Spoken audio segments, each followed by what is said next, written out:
naqarlu problème bi amoon bi autorités yi ñëw nañ fi ci lu gaaw andi fi presse internationale andi fi ñëpp di wane ni mbir place bi nu nekk bi kër gi ñu toj ki dafa am problème boo xam ne dafa graaw boo xam ne kenn mënu ko xaar utiliser nañu les voies légales parce que préfet moom moo joxe autorisation de démolir toj nañ kër gi dem nañu ñaari semaine ngi nii ñetti semaine sax ngi nii léegi ba léegi kenn waxatul dara rek ci mbiru dafa réparé ba pare autorité yi ni ñuy wax ak nit yi du noonu nit ki boo fekk tojee këram da nga koy dëfal wante doo ñëw naan amuñu benn droit amu leen droit yéen a tabax ci kaw terrain état bi am man droit démolir wax googu du waxu kilifa da ngay balaa ngaa ñëw di wax da ngay dajale say information ba xam bu xooloon moom kayit yi ñu yore yi dem ci administration am na ay réunion yu amoon préfet yi ko jiitu ñoom ñu gis problème bi xam ni ñoom ni état moo tooñ ku jaay nit terrain ba mu am limite terrain bi yu wóor mu tabax ci biir limite terrain yi am autorisation maire kooku mënoo ñëw ne ko kat sa kër dañ koy toj léegi da ngay dem duñ la jox dara parce que yaa ngi tabax ci terrain état li ma leen di xamal moom mooy kër yi ñu tabax yëpp yii ci HLM même yu ñu tabax ci espace libre yi HLM moo ko jaay ci boppam waaw HLM dafa war a impliqué ci problème bi bu mu amee ba léegi directeur HLM musut a wax lu dul dem di wax ci yeneen télé di wax waxu arrogance loolu dafa dépassé na waxu arrogance nanu fexe ba bu ñuy wax ni leen wóor dossier bu ñu yore bi ñu wóor leen ñu wax ci dara parce que bu deful ni daan ko def sommation interpellative ne ko wax gi mu wax gi fan la ko wékk du tontu moom moo waroon njëkk a ñëw defal nit yi parce que cité HLM la ñu nekk bu amee problème ci cité HLM moom moo war a njëkk a ñëw du directeur ONAS moom moo ñëw taxaw di wax méthode yi ñuy utiliser yi nag moo baaxul ci réew mi léegi ñëpp a yeewu état buy def day wax ne man mën naa maa ngi def amuñu moyen ñu ne amuñu moyen may leen ñuy def lii ak lii mais doon nañ ñëw ne bon dañuy démolir dans 2 jours 3 jours on va venir avec des engins bu ñu tojee ba pare dem nañu waaw même boucher yi amoon ci koñ bi sax arrêté woon na delluwaat na mi ngi tourné koñ bi yëpp mi ngi fees del ak ndox seen liggéey dañ koy war a motal autorité bu waxee dafay sàmm kàddoom mais du wax rek lu ko neex terrain yi moom am nañu borom ay délimitation yu wóor la am na assiette foncière ñoom ñoo ko moom préfet na xam loolu directeur HLM na xam loolu seen responsabilité moo engagé la responsabilité de l'État est engagée même bu fekkoon ni sax population yi tabax nañ ci terrain yoo xam ne kenn autorisé wu leen sax bàyyi nañ leen ñaata at ñu tabax ñu nekk ci kon état moom mooy responsable keneen du nekk responsable bu ñu waxtee nit daal nañ leen wax ak responsabilité autorité buy wax dafay wax ak nit yi mu respecté. Avant d'intervenir sur le problème du collecteur, je voudrais en fait rétablir la vérité sur cette affaire parce que j'ai l'impression qu'en fait les populations ne connaissent pas la réalité du collecteur. Nous qui sommes aujourd'hui ciblés par les autorités comme étant les hors-la-loi, nous sommes plutôt les victimes. Parce qu'en fait ces terrains appartenaient à l'État qui les a cédés aux promoteurs que sont la SNHLM et la société du groupement foncier qui est devenu aujourd'hui la SICA, qui ont construit et vendu ces terrains à nos parents. 60 ans après, on se retrouve ici, face à ces mêmes autorités, qui nous disent qu'il y avait un problème, il y a un collecteur qui passe sous nos maisons. Et nous, on en ignorait tout. Donc aujourd'hui, on est des victimes et non des hors-la-loi. Il faut que la population le sache et que on a abusé de notre ignorance. Donc aujourd'hui, ce qui s'est passé aux HLM est inédit. Voilà un monsieur qui est attributaire d'une maison et société HLM, qui sans le savoir avait le collecteur sous sa maison. Suite à l'affaissement de ce collecteur, on a détruit sa maison. Et on ne trouve rien d'autre à dire à ce monsieur qu'il a construit sur le collecteur, il est fautif et que sa maison sera détruite de toute façon et qu'ils ne sont pas dans une logique de dédommagement. On se demande aujourd'hui où est-ce que nous sommes. Nous sommes dans un pays de droit ou nous sommes au Far West. faudrait que les Sénégalais sachent que ce qui est arrivé aux HLM pour cette histoire de collecteurs peut se reproduire ailleurs pour d'autres raisons. Et que le combat que nous sommes en train de mener, c'est pour l'ensemble de la population sénégalaise, pour que situation pareille ne puisse se reproduire. Nous userons des voies légaux, parce que nous sommes des légalistes, pour trouver la solution à notre problème.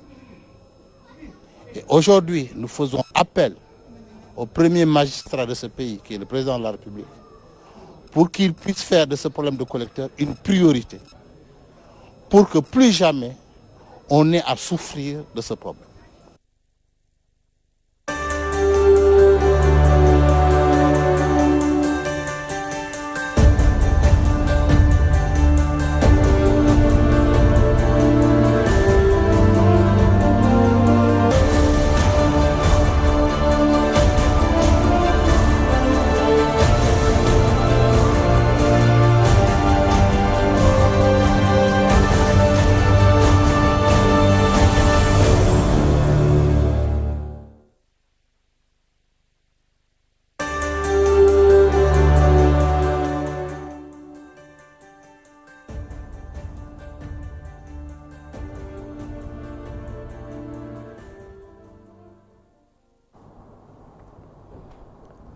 Walf TV la voix des sans voix mbokkee xarit yi ñi ngi amaat mbégte di leen dalal ci seen émission balance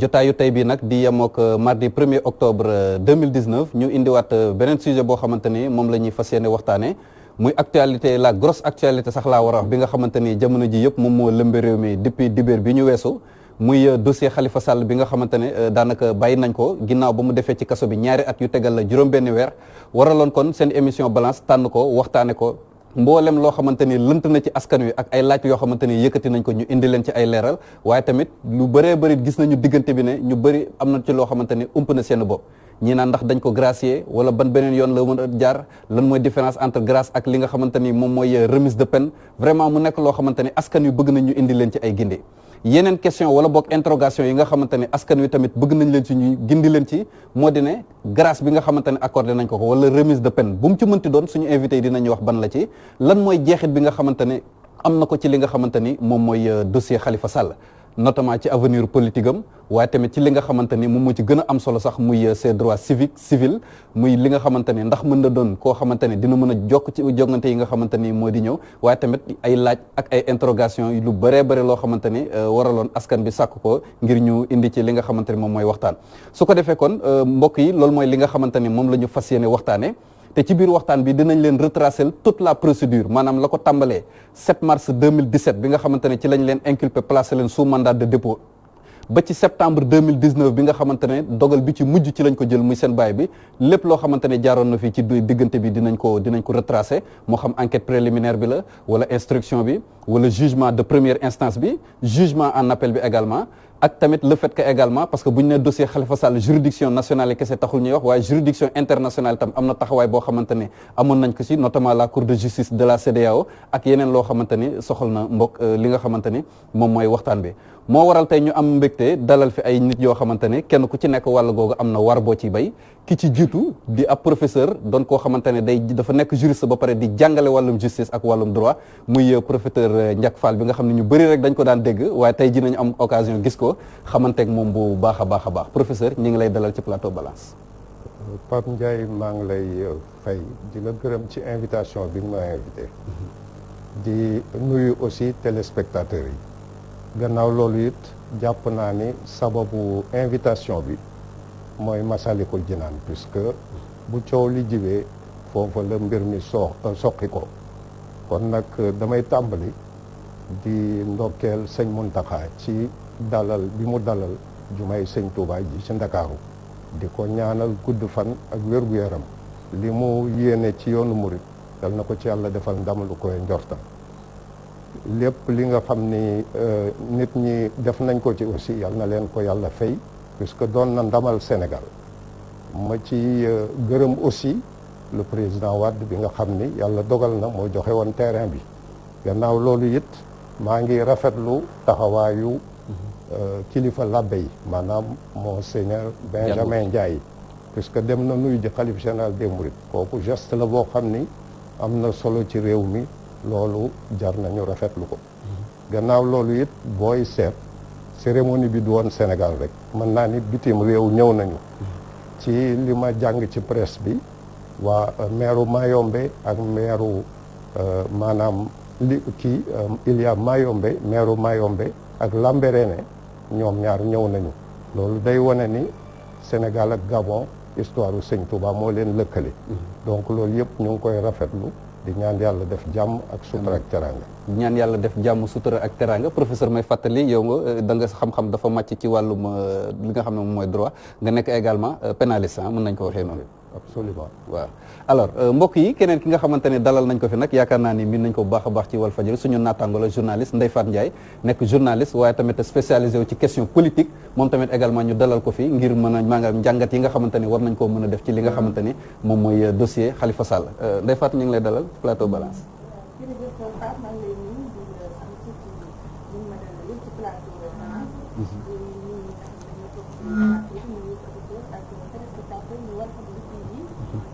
loolu ñëw fii di leen félicité ci liggéey bu rëy bi balance moom c'est une équipe de choc chaque fois dama leen di suivre et gis naa que ne c'est une émission boo xam ne am na niveau macha allah maa ngi leen ciy félicité. alors dossier Khalifa Sall moom ku ko wax moom wàllum juridique bi rek taxul ñu wax waaye wàllum politique bi également lu am solo parce que dañoo duggalante ba nga xam ne justice mooy décider ndax war na mën a doon candidat wala day perte droit am ak yu du mel. waaw wax nga ko politique moo ko ubbi politique moo ko tëj parce que bi ci justice joué partition ba noppi ci politique la mujjee ndax décret bi ko signé. chef de l'État kooku mu ngi ci pouvoir exécutif kon bokkul ci pouvoir judiciaire politique bi ko ubbi woon ñu ne woon y a des dessous politiques ci li nga xam ne mooy ouverture procès boobu ak ni ñu toppee Khalifa Sall ci caisse d'avance mujj na tamit ci politique la amee dénouement. waaw kon de ba mën naa ne bu dee professeur Ndiack Fall moom chronique judiciaire bi la fi gën a taxawee yow moom mën naa ne chronique politique bi nga féetee alors mbokk yi ñeneen ñi nga xamante ne saa su nekk ñoom lay àndal si émission bi suñu chroniqueurs yi tey ñoom tamit également ñi ngi fi Ibrahima Sall Ngoné Saliou Diop tamit également ak Toucha ci beneen wàll gi wàllum multimédia bi alors Ibrahima Sall. waaw Pape Ndiaye gannaaw bi ñu jaajëfalee suñu doyen professeur Ndiack Fall di nuyu suma jigéen di ko defal mention spéciale moom également elle est très pertinente dañu koy bàyyee xel bu baax si Walfadjri muy Adja Ndeye Fatou vraiment ñu rafetlu rek kaddu yi nga xam ne professeur yëkkati na ko mu jëmoon ci inauguration Massalikul Jinaan bu ñu ko déggee mooy yoon bi nga xam ne nii moom moo dem àjjana bu ñu nee Massalikul Jinaan suñu xel dina dem ci Conakry dina dem ci Lambaréné dina dem ci Libreville dina dem si Sarsara foofu yëpp sëriñ bu mag bi jaar fa kon tey l'islam bàkku na l'islam tey ji moo am ndam bu ñu waxee loolu également dañuy jaajëfal njiitu jàngu bi parce que Sénégal loolu wane na ne jàmm am na diggante diine bu mu mën a doon muy ñi gëm yàlla ñi gëm yonante yàlla Insa ak ñi nga xam ne ñoo gëm Seydina Muhammad sallallahu alayhi wa sallam jàmm dox na seen diggante loolu bi sëriñ bi ñëwee Ndakaaru loolu feeñ na foofu aussi dañuy jaajëfal bu baax a baax sëñ Mbacke Kan way juru sëriñ Xaadim Kan moom moo jur sëriñ Ahmadou Kan moom mi nga xam ne seen way jur bu góor Mbacke Kan moom moo sancub Siin nekkoon góor yàlla ci yoonu murit nekkoon kilifa gu mag a mag ci yoonu murit amoon fa taxawaay ak doxalin bu rafet vraiment encore une fois ñi ngi nuyu di defal mention spéciale le khalife général des Tidianes parce que tey diine bi mu wootee wane na mëninam parce que diine ñëw na lijjanti loo xam ne ñëpp tële woon nañ ko loolu moom mooy dëgg porox loondu nañ si comme ni ñu koy waxee régler si ay problème parce que diggante ki nga ñaari nit ñoo xam ne dañu xuloo bés bu ñu gisee koo xam ne daf leen di jubaat la taxaw rek ñoom ñaar ñëpp du ñu raté occasion bi te loolu feeñ na ci woote bi nga xam ne sëriñ bi woote na ko Ndakaarul si Massalikul Jinaan defe naa loolu sax moo indi waxtaan bi tey ñu feskee ne waxtaanee affaire u Khalifa Sall Pape Ndiaye kon sant ak ngërëm pour sénégalais yi ak mboolem taalibu murit ak xalif général yi nga xam ne ñoo nekk ci dëkk bi yëpp. jërëjëf Ibrahima Sall Ngoné Saliou maa ngi lay nuyu. maa ngi lay fay Pape di la jaajëfal di nuyu itam ñi nga xam ne ñoom lañu bokk plateau bi muy Ndeye Fatou ak professeur Ibrahima Sall ak Toucha di am mbégte nag jàkkaarloowaat ak yéen di waxtaane dossier bi nga xam ne am na solo te Sénégal yëpp ñu ngi ko doon dossier Khalifa Sall mi fi nekkoon ancien maire bu Dakar. kon de tey mën nañu wax ni njàngat gi ñaar lay doon wàllum justice bi waaye tam wàllum politique bi dañoo lëkkaloo ba nga xam ni. comme caakiri sow pour xaajale leen xam nga Ndeye Fatou mi ngi wax léegi ne politique moo ko lal waaye ci justice tam fa la njëkkee. ndax gis nañu bi yëf fi ne teel ki nga xam ne mooy Serigne Bassirou Gueye di procureur de la République génnoon na def point de presse di ne 2011 ba 2015 Khalifa Sall ak ay ñooñam luubal nañu xaalis bu toll ci 1,8 milliard ci suñu koppar. wax tamit ay surfacturation loo xam def nañ ko ak ay facture de complaisance foofu nag la tàmbalee ba ñu wax sax na ne mbir mi politique moo ko laal ngir faadaagal Khalifa Sall ndax moom moo nekkoon potentiel adversaire bu président Macky Sall. kon dinañ ci ñëw léegi ci waxtaan bi yaatal ko mbokk yi yéen ñi nga xamante ne yéen a ñuy bàyyi xel yéen tamit ci waxtaan wi ngeen bokk bu ngeen bëggee laaj wala tamit ngeen bëgg gindeeku ci lépp loo xamante ne dinañ ko waxtaanee ci jotaayu tey bii nii Toucha moom moo leen di wan yoon bi nga xamante ne ci ngeen mën a jaar Toucha ñu ngi lay nuyu di la dalal. ay Pape di nuyu kàngam yi teew ci plateau bi yëpp ak sama waa team Ngone di nuyu bu baax Ibrahima Sall comme ni ko Pape waxee ci waxtaan bi ngeen bokk moo tax bu mu jokkooy ju daal di koy ubbi ñuy nuyu ñi nga xamante ne ñu ngi ñuy déglu sur la 96.3 Walf 2 di nuyu bu baax ñi nga xamante ne tamit ñooy mbokk internautes yi de suivre live bi nga xamante ne moom mooy am ci Facebook Walfadjri également Facebook wala Balance Walf TV boo leen bëggee dugal li nga xamante ne moom mooy seen ay question wala dugal seen ay réaction xalaat boo leen am ci li nga xamante ne moom mooy thème bi rek mën ngeen dugg ci canal bi numéro WhatsApp bi 78 la 373 80 ñaari yoon Pape Ndiaye nag ñu bëri di naan di félicité ñii félicité nañ Macky Sall ñii félicité nañ xalif général des Mourides nee nañ que ni puisque moom moo nekk si ginnaaw waxtaan bi nga xamante ne moom moo amoon wékkaloo ci diggante président de la République actuelle ak ki nga xamante ne moom mooy Ablaye Wade ñeneen ñi nag ŋàññi nañu parce que yaakaar nañ ni ab genre séddoo moo nar a am ci diggante ki nga xamante ne moom mooy Khalifa Sall nga xam ne yoon tëjoon na ko ci lii nga xamante ne moom lañ koy tuumaal ak Karim Wade mi nga xamante ne génnee nañ ko ci dëkk bi te ñu gis ne ni am na waxtaan bu xaw a discret bu am ci digganteem ak njiitu réew mi donc xam naa suñu kàngam yi dinañ am possibilité leeral leen ci yooyee laaj incha allah. kon de ñoom xanaa dañoo ko commencé sànni seen i question de. jeex na te duggaguñ ci waxtaan mu ngi noonu. alors kon dinañ ciy ñëwaat léegi yaatal ko mbokk yi loolu mooy li nga xamante ne daanaka moom la fas yéene waxtaane tey kon duñ def lu dul jublu ci li nga xamante ne moom mooy waxtaan bés bi juste après ceci.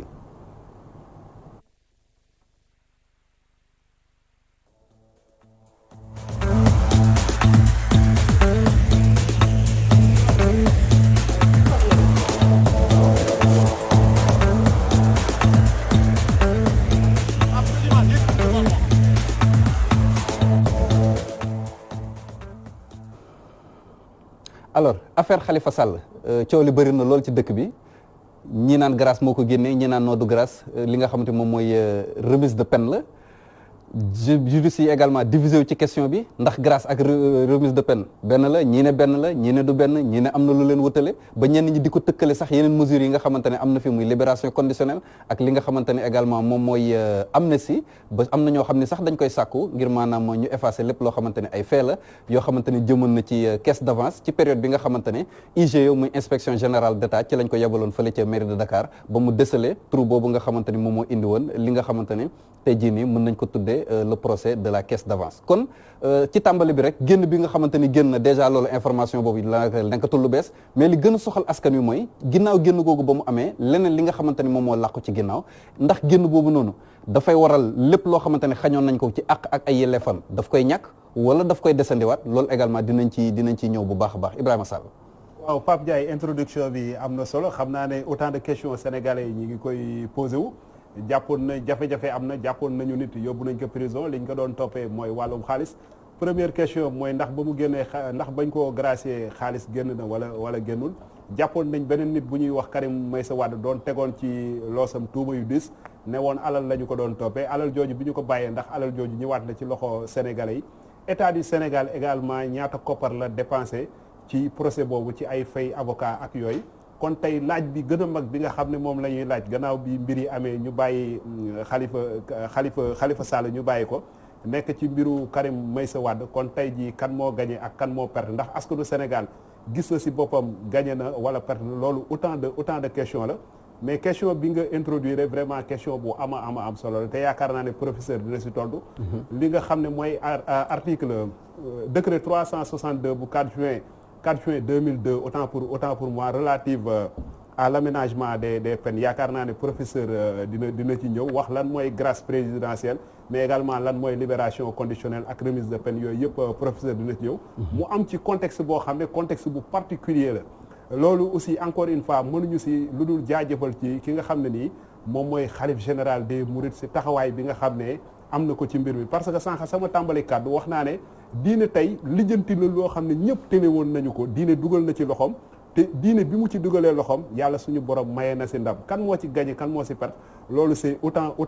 de questions en tout cas ñaari nit la ki nga xam ne dafa xuloo ak moromam ñoom ñaar ñu bëgg a jiboo yaakaar naa ne bu ñu gisee occasion bu rafet boo xam ne jiboo mën na fa am si ñaari parti yëpp kenn du rate occasion boobu noonu ka nekkoon kaso ba aussi kaso kenn ñaanalu ko yàlla kaso ñëpp xam nañ ne naqari na ku nekk kaso aussi bés buñ ne la yoonu ñibbee ngi nii ñun ñi nga xam ne jaar nañ fa xam nañ coono yi nga xam ne moo fa nekk yaakaar naa ne kooku doo si teg baat te loolu mooy li nga xam ne moo dal Khalifa Sall beneen jàngat bi ñuy def aussi dañ koy ñëw taxaw ci wàllu politique man damay wax souvent ne affaire bi connotation politique mi ngi ci biir du début à la fin ci côté Macky Sall ci côté Khalifa Sall ak ci côté Abdoulaye Wade yëpp ay calcul politique la maanaam mbiru politique jëfu politique lay def Macky Sall procédure bi du début à la fin jëfu politicien la si doxal Khalifa Sall aussi ba ñu ko bàyyee première heure yu njëkk yi doxalinu politique la mooy yëg na ci otoom ay militant am di ko yuuxu yooyu yëpp maanaam mbirum politique la Abdoulaye Wade aussi boo xoolee di mu ñëwee soobu si mbir bi aussi politique feeñ na foofu la ñu waxtaanewul ñun xamuñu ko ñun dañuy analyser situation bi mais mënuñu wax ci loo xam ne fekkee nañu ko parce que seetaan nañu ab organe de presse nit ne Abdoulaye Wade li mu njëkk a wax ak Macky Sall ci biir oto bi mooy maanaam bàyyil Karim Meïssa Wade ñun nag position boobu duñu ko am ñaareel bi mooy am na tamit ku toog ci benn organe de presse bu mag mu ne avocat mënul maanaam demandel client am liberté provisoire sans pour autant mu dem prison laaj client bi consentement am loolu ñun dàq nañu ko parce que ñi nga xam ne ñoom ñoo nekk biir prison seeni avocat maanaam lépp loo xam ne jàpp nañ ne bu ñu ko defee seen client génn prison ñoom dañu koy def sans pour autant ñu dem biir prison laaj seen client donc bu nekk autant de questions yoo xam ne yaakaar naa bu ñu duggee ci fond bi ñoom day faatu dinañ ci indi ay dinañ ci indi ay leeral alors professeur dimanche bi ñu weesu am na benn décret présidentiel boo xam ne génn na décret 2019 1589 du 29 septembre 2019 article 1er bi dafa ni une remise totale des peines principales est accordée aux condamnés définitifs dont les noms suivent Khalifa Ababacar Sall Mbaye Touré ak ki nga xamante ni moom mooy Yaya Bodian article 1er bi nag boobu mooy indi coow li ci dëkk bi yëpp parce que article boobu noonu remise totale de peine la wax remise totale de peine ak lan mooy lan wala boog ak tamit li nga xamante ni ndax mën nañ ko méngale ak grâce présidentielle. ci li ma xam. président de la république article 47 bu constitution bi maanaam charte réew mi moo ko may bu fekkee ni tëj nañ nit maanaam atte nañ nit ba tëj ko daan bu sax constitution may na ko jox na ko sañ-sañ mu ni kooku ñu tëj daan boobu ñu la daan doo ko tëdd mën na am nag mu def loolu ci tàmbaliwaay maanaam mën nañ tëj nit tëj bu sax ci tàng-tàng bi président ni signé na décret grâce mën na bàyyi it waaye ji tëdd aslëf ci kaso bi mu door ko gracier li ñu wax grâce daal sañ-sañ la boo xam ni maanaam charte réew mi moo ko jox président de la république ci yoon it président de la république kooku sañ-sañu boppam la da ko day jëfe coobare boppam gannaaw loolu maanaam li ñu wax grâce président mën na ko may nit te fekk nit ki laaju ko maanaam la grâce elle peut être accordée sans avoir été demandée grâce it mën nañ ko joxe te fekk nit ki ñaan na ko wala avocat ñaan ko wala keneen sax donc loolu mooy grâce de telle sorte que li président bi signé du leneen lu dul grâce. ok donc Khalifa Sall boo doon tontu ci question Khalifa Sall dañ ko gracier wala dañ ko remise de peine. gracier la ñu ko def. li tubaab di wax gracier. maanaam daanoon nañ ko daan bu sax waxtu woowu le président am sañ-sañ pour ni ko doo tëdd kaso. léegi tëdd na ñaari at ak lu topp président signé na décret ni ko li ci des doo ko tëdd loolu mooy grâce. d'accord kon grâce ak remise de peine daanaka amul différence. mën na am différence puisque grâce sañ-sañ la boo xam ni président ni ma ko waxee léegi. bu fekkee ni nit ki daan nañ ko daat bu sax soit dana ni peine bi ñu la daan mën nga ko bañ a tëdd wala boo am na loo xam ni doo ko ci tëdd. maanaam la grâce peut entraîner une remise totale de la peine tout comme une remise partielle. lan moo leen wutale ñaar yooyu remise totale ak remise partielle. remise totale moo di ci tàmbaliwaay bu fekkee ni daan bi sax na président bu daan bi saxee rek mën na jël décret ni diw sàngam waroon nga tëdd waaye nag jëfe naa sama sañ-sañ kon bàyyi naa la nga dellu sa kër doo tëdd liñ la waroon a daan koo koy remise totale remise partielle nag mel na ni bii la ndax fii mu ne maanaam Khalifa Sall tëdd na 2 at ak lu topp kaso li ci des la dul tëdd kon nag buñ ne remise totale defe naa daal expression bi xaw na doy waar. ok waaw parce que ci décret bi ci kaw ba pare laata ñuy indi article 1er bi sax dafa ne vu la constitution notamment en ses articles 43 et 47. donc disposition yi mu visé ci constitution bi c'est des dispositions qui renvoient qui parlent de grâce présidentielle. waaw la grâce boo ko déggee daal mooy sañ-sañ boo xam ni constitution bi daf ko jox kilifa réew mi muy jëfe coobareem nag maanaam su fekkee ni jël na grâce ci coobareem la koy jële te soxlawul mu naan jël naa grâce ndax lii wala laa maanaam ci tubaab la grâce est une mesure discrétionnaire qui appartient au chef de l'État. alors am na sax ñoo xamante ne dañuy dégg grâce présidentielle di dégg libération conditionnelle di dégg amnistie te xamuñu lan moo leen wute lan mooy wute bi am ci diggante mbir yooyu. maanaam yooyu nga lim bokkuñu. grâce sañ-sañ la boo xam ni constitution bi moo ko jox président de la république mooy article 47 bu constitution Sénégal. libération conditionnelle leneen la libération conditionnelle code de procédure pénale moo ko saytu maanaam moo ko prévoir libération conditionnelle boo ko déggee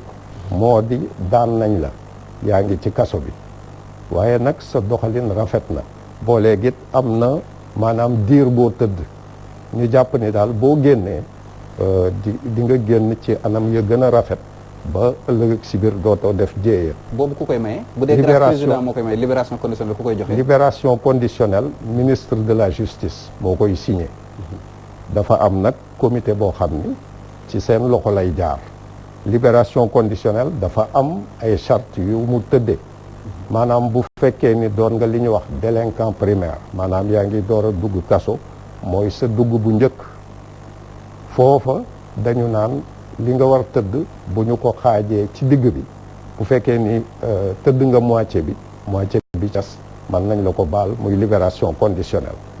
bu fekkee ni li tubaab di wax récidiviste maanaam def nga jéeya defaat maanaam njëkk nga def ñu daan la nga defaat ñu daan la daan boobu dañu koy gën a dëgëral daal bu waxtu woowu jotee bala ñu lay may li ñuy wax libération conditionnelle dana fekk nga tëdd maanaam bu ñu xaajee li ñu la daan ñetti pàcc fekk na 2 pàcc yi nga tëdd ko mu des rek benn pàcc maanaam 1/3 ok waaw 3e bi mooy amnistie li ñu wax du amnistie kooku toujours moo ko sama étudiants yi maanaam amnistie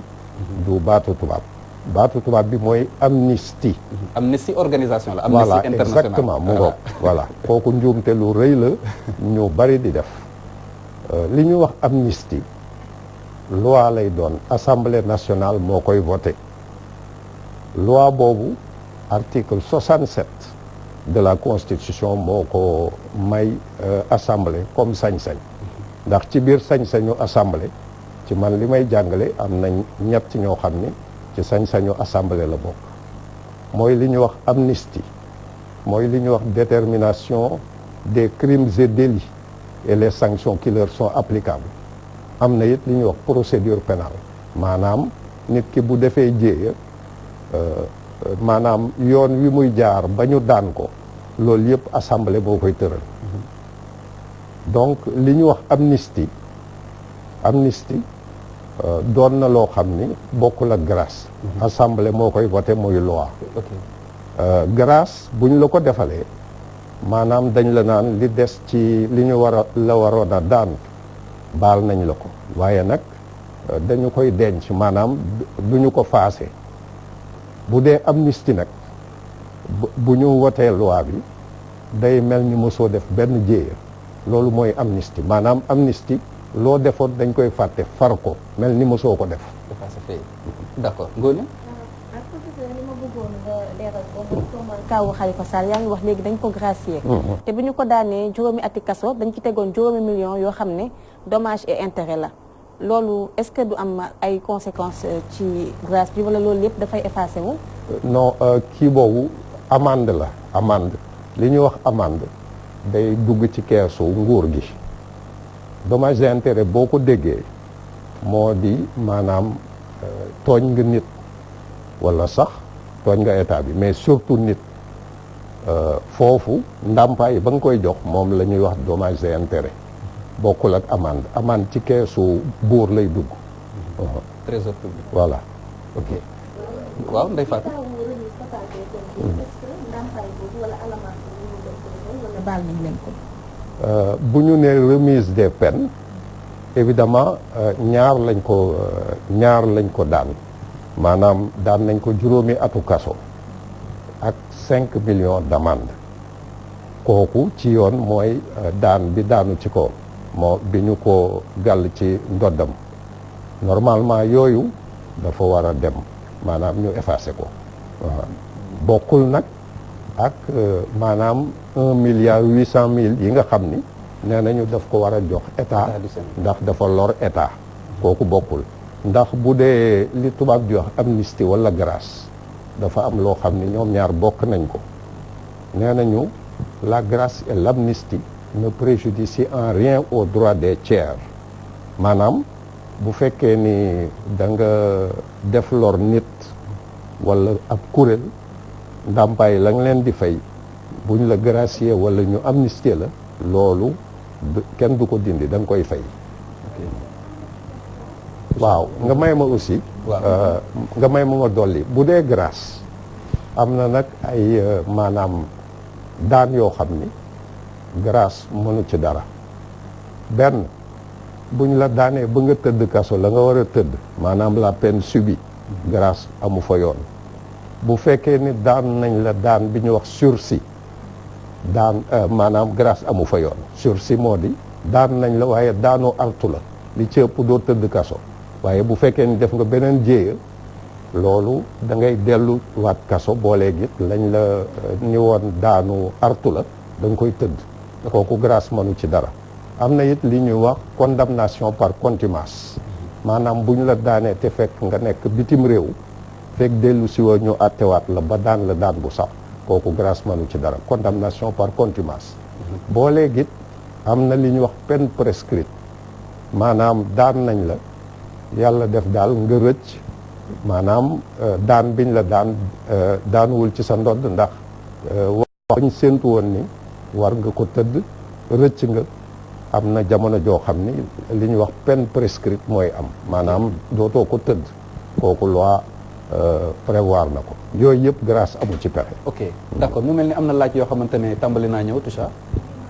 professeur kii di Ibrahima Diop nee na moom dafay laajte ba xam Khalifa Ababacar Sall mën na nekk candidat ci élection yi nga xamante ne moom mooy waaj a ñëw moo xam législative bi la ak présidentielle bu 2024 bi ndax nee na dafa dégg ñaari juriste di ci wecc xalaat kii ne mën na nekk kii ne mënul nekk lan moo mën a nekk ci voilà loolu mooy question bi lan moo mën a nekk est-ce que mën na nekk candidat. toll maanaam Khalifa Sall dafa am li ñuy wax grâce moo di président de la République baal na ko li mu waroon a dese tëdd ci kaso dootu ko tëdd loolu mooy grâce léegi nag grâce boobu du faase li nga xam ni def na ko maanaam daan biñ ko daan dafa am këyit wu koy firndeel ñu koy wax casier judiciaire ba tey daan boobu dafay nekk muy benn ñaareel bi yàlla dogal na fi mu ne bu bëggoon présenté wu damay ragal ni maanaam code électoral bi dana ko gàllankoor lu tax loolu muy benn nee nañu bala ngay mën a bindu ci liste électorale yi na fekk daanuñ la surtout que moom boo xoolee article L31 daan biñ ko daan da koy gàllankoor ci mu inscrire ci liste électorale yi muy benn ñaareel bi boo doonee candidat muy présidence de la république wala députation am na ay këyit yuñ lay laaj surtout présidence de la république alors ci biir këyit yooyu war nga joxe këyit yu ñu wax extrait de casier judiciaire te daan bi da cay nekk donc daan boobu gàllankoor la pour mu mën a doon candidat léegi dégg naa sama benn rak sama benn wóllëre bu ñu wax Ngouda Mboup professeur Ngouda Mboup waaw nee na pour 2024 maanaam Khalifa mën na doon candidat alors kooku moom li mu sukkandiku nee na d'accord nga ci li wax wala d'accord non damay expliquer damay expliquer puisque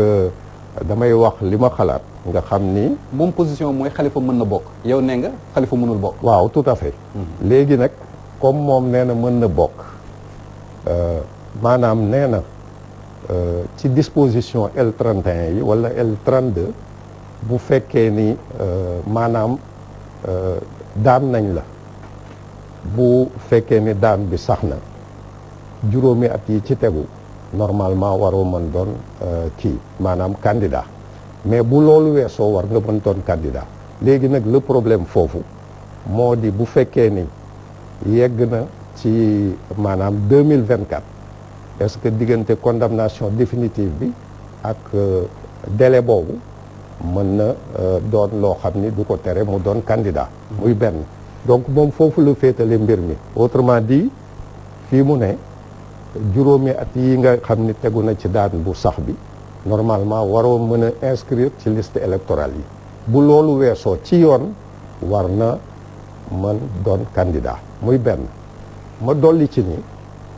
am na lu ma war a fàttali décision yi tëj Khalifa Sall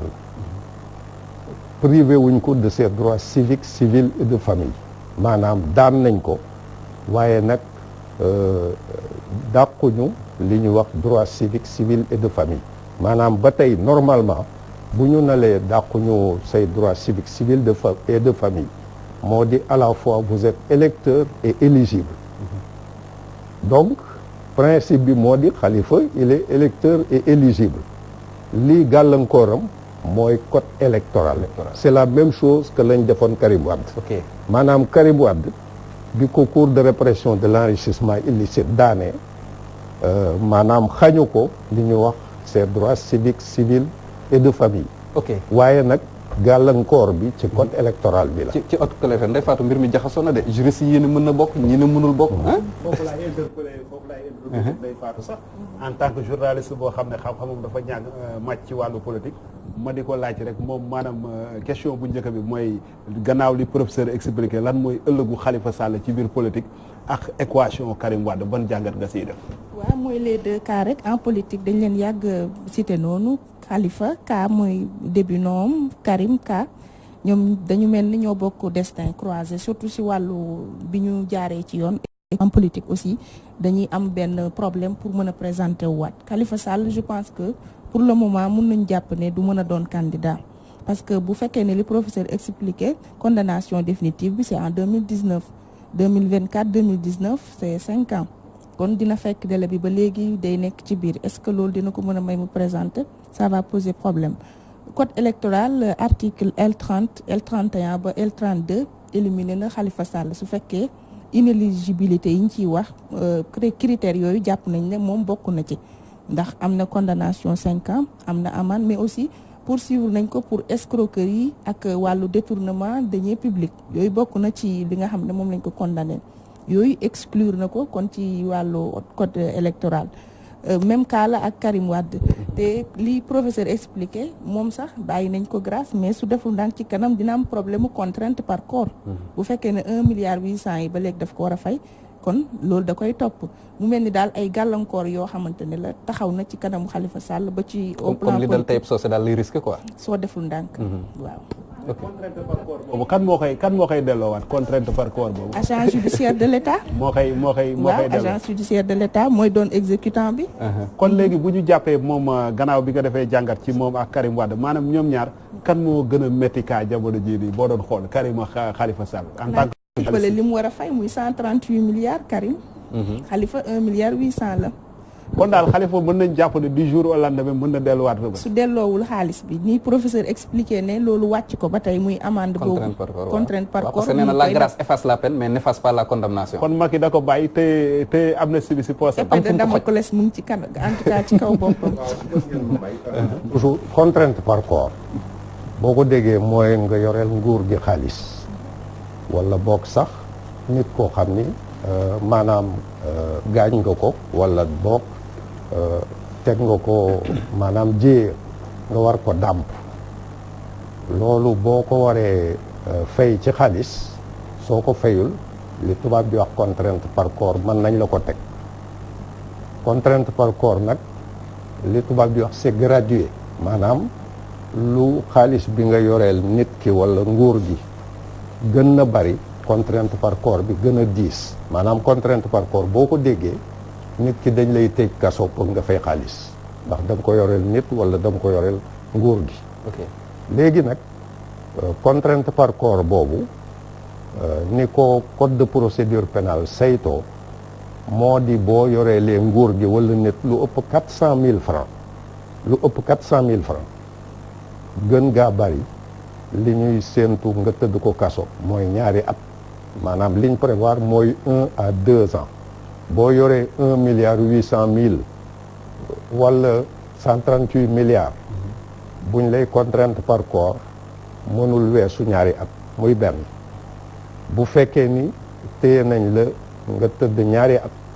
soo génnee kenn mënatu la dugal kaso ngir loolu léegi lii mën a tax contrainte par corps jeex moo di benn nga fay wala boog nga tëdd li yoon ni ci nga moom nga war a tëdd ci kaso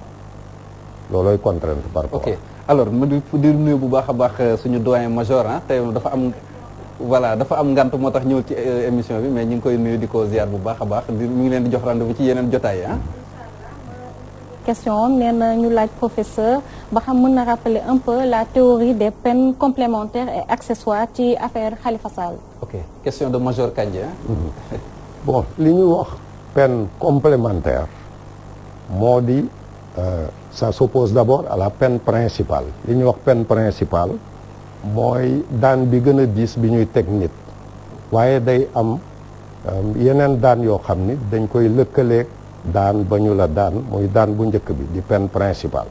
léegi peine complémentaire mën na doon peine boo xam ni dafay obligatoire c'est-à-dire juge bi mënu ko sañ bañ yenn it juge bi dañ koy may liberté maanaam sañ-sañ mu teg la ko wala mu bañ la ko teg peine accessoire boo ko déggee normalement l'accessoire suit le principal c'est-à-dire peine bu njëkk bi buñ ko defee rek peine accessoire bi da ciy topp. ok loolooy différence bi. alors kon di wax waa régie rek bu dee reportage bi yemb na mën nañu ko seetaan demoon nañu fële nga xamante ne moom mooy Grand Yoff ku wax Grand Yoff nag moom da ngay wax diwaanu ki nga xamante wala boog fiefu ki nga xam ne moom mooy Khalifa Sall xool askanu Grand Yoff ñoom naka la ñu dundee bàyyi bi nga xamante ne bàyyi nañ ko waaye tamit lan mooy li nga xamante ni moom mooy ñoom taxawaay biñ ci am ndaxte am na ñoo xamante ne ñi ngi ragal contrainte par corps bi Ndeye Fatou waxoon léegi ndax dañ ko war a mën a du demaatee ba dimbi jamono sonalaat gars yi ci wàllum politique est-ce que duñ defoon niñ defaat ngir jéem ko delloo comme di daloon Taïb Socé loolu lépp également ay mbir la yoo xamante ni mi ngi taxaw kon bu reportage bi jembee rek mën nañ ko seetaan dellusiwaat ci plateau bi mais laata ñu dem ci plateau bi ci reportage bi ñu def rek ab fàttali ci li nga xamante ni moom mooy procédure judiciaire bi nga xamante ni daanaka guddoon na lool mi ngi tàmbali woon ci atum 2017 li nga xamante ni moom mooy enquête préliminaire bi différentes phases yëpp de la procédure pénale enquête préliminaire bi instruction bi jugement bi ñu tàmbale woon ko ca 3 mars ci gin njamook taskatu xibaar bi nga xam ne le procureur de la République de Dakar di Serigne Bassirou Gueye defoon na ko di wax rek ci li nga xamante ni moom mooy présomption de détournement bi nga xam ne am na fële ca mairie ba Ndakaaru toll ci 1 milliard 800 millions bañ ci jógee mardi 7 mars ci la ñu daal di convoqué Khalifa Sall ak yeneen nit yi nga xamante ni ñoom la bokkal dossier bi muy Mbaye Touré Yaya Bodian Amadou Matar Diop coordonnateur de l'inspection des services municipaux Fatou Traoré Ibrahima Yadma Diaw ak ki nga xamante ni moom mooy les 2 percepteurs municipaux muy Mamadou Omar Bokoum ak Ibrahima Touré ba ñu ñëwee jàkkaarloog juge d'instruction bi ci lañ laa di daan di inculpé daal di leen di placer sous mandat de dépôt góor ñi dem prison bu Rebeuss kenn ki ciy jigéen dem fële nga xam ne moom mooy maison d'arrêt pour femmes bu Liberté 6 mercredi 15 mars audition ci le fond ci la amee maanaam ñi nga xamante ne ñoom lañ ci toppee ki nga xam ne moom moo yoroon enquête bi ci la woo kenn ku ci nekk déglu leen mboolem tuuma yi nga xamante ne teg nañ ko seen kaw bañ ca jógee nag seconde convocation ki nga xam ne moom mooy Khalifa Sall toujours dans le cadre de l'instruction mi ngi amoon jeudi 23 mars ñi nga xamante ne ñoom ñoo koy layal muy les avocats de la défense diggante 21 juillet ba 26 septembre 2017 déposé nañ li nga xamante ne requête la pour ñu annuler li nga xamante ne moom mooy procédure bi jeudi 5 octobre nag ñoom tamit également am na beneen sàkkuteef boo xamante ne defoon nañ ko ngir ki nga xamante ni moom mooy Khalifa Sall mën a bokk ci campagne élection législative yi nga xamante ne waroon na am ci 30 juillet 2017. lundi 14 août 2017 ba léegi conseil constitutionnel ci la jàll ji li nga joxe li nga xamante ni moom mooy résultat définitif u élection législative yi Khalifa Sall ci lañ ko élire député boobu mi ngi ci biir li nga xamante ni moom mooy kaso bi même bu fekkente ni participé wul ci li nga xamante ni moom mooy campagne électorale bi. mercredi 25 octobre ñu ngi ba léegi ci atum 2017 procureur de la république bu Ndakaaru daal di saisir assemblée nationale ngir ñu teggi mbalaamu kiiraayu ki nga xamante ni moom mooy Khalifa Sall ndax moom ab député la te yoon dafa ne député mënuñ ko topp lu dul ne dañoo teggi li nga xamante ni moom mooy mbalaanu kiiraayam muy immunité parlementaire am bi nga xamante ne daal dina koy am sàkkuteef boobu sax assemblée daf ci donné suite maanaam jëfe ko ci 25 novembre 2017 ci la assemblée nationale daal di procéder à la levée de l'immunité parlementaire de Khalifa Sall. vendredi 8 décembre 2017 ci la instruction bi jeex maanaam enquête bi nga xamante ni dañ ko joxoon na ki nga xam ne moom mooy juge d'instruction bi ñi mboolem ñi ci doon topp ñu daal di leen renvoyer en procès ñu waroon taxaw ñu atte leen loolu mooy li nga xam ne moom mooy phase bi jiitu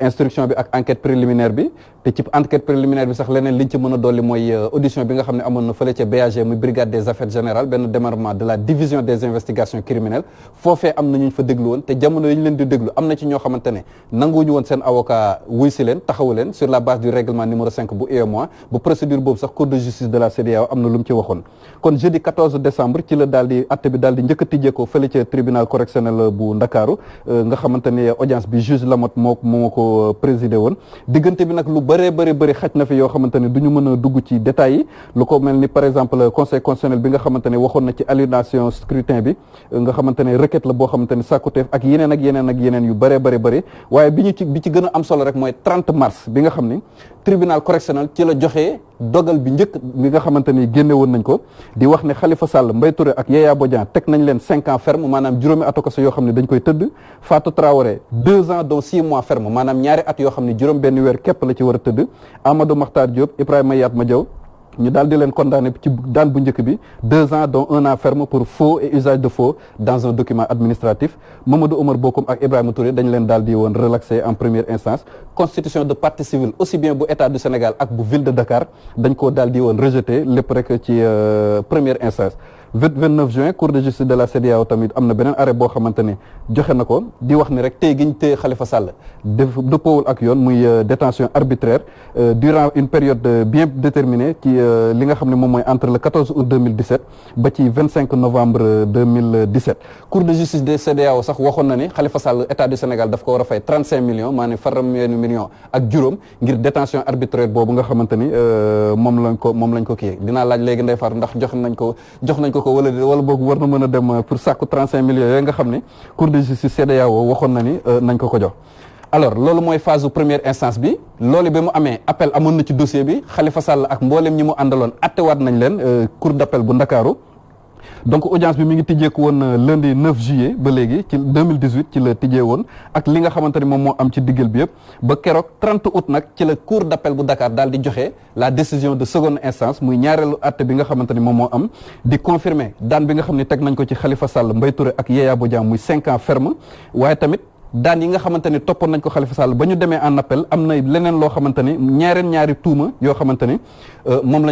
lañ ko ci tegalaat parce que bu njëkk bi tribunal correctionnel daf ko doon toppee escroquerie portant sur des deniers publics ba ñu demee cour d'appel daal di ko tegaat yeneen délit ci kawam muy li nga xamante ne moom mooy faux et usage de faux dans un document administratif ak faux et usage de faux en écriture privée de commerce toujours ci dogal bi cour d'appel joxe woon Fatou Traoré bu njëkk ba ñi ngi ko daanoon 2 ans dont 6 mois ferme waaye ba mu demee en appel dañ ko daal di tëj 5 ans ferme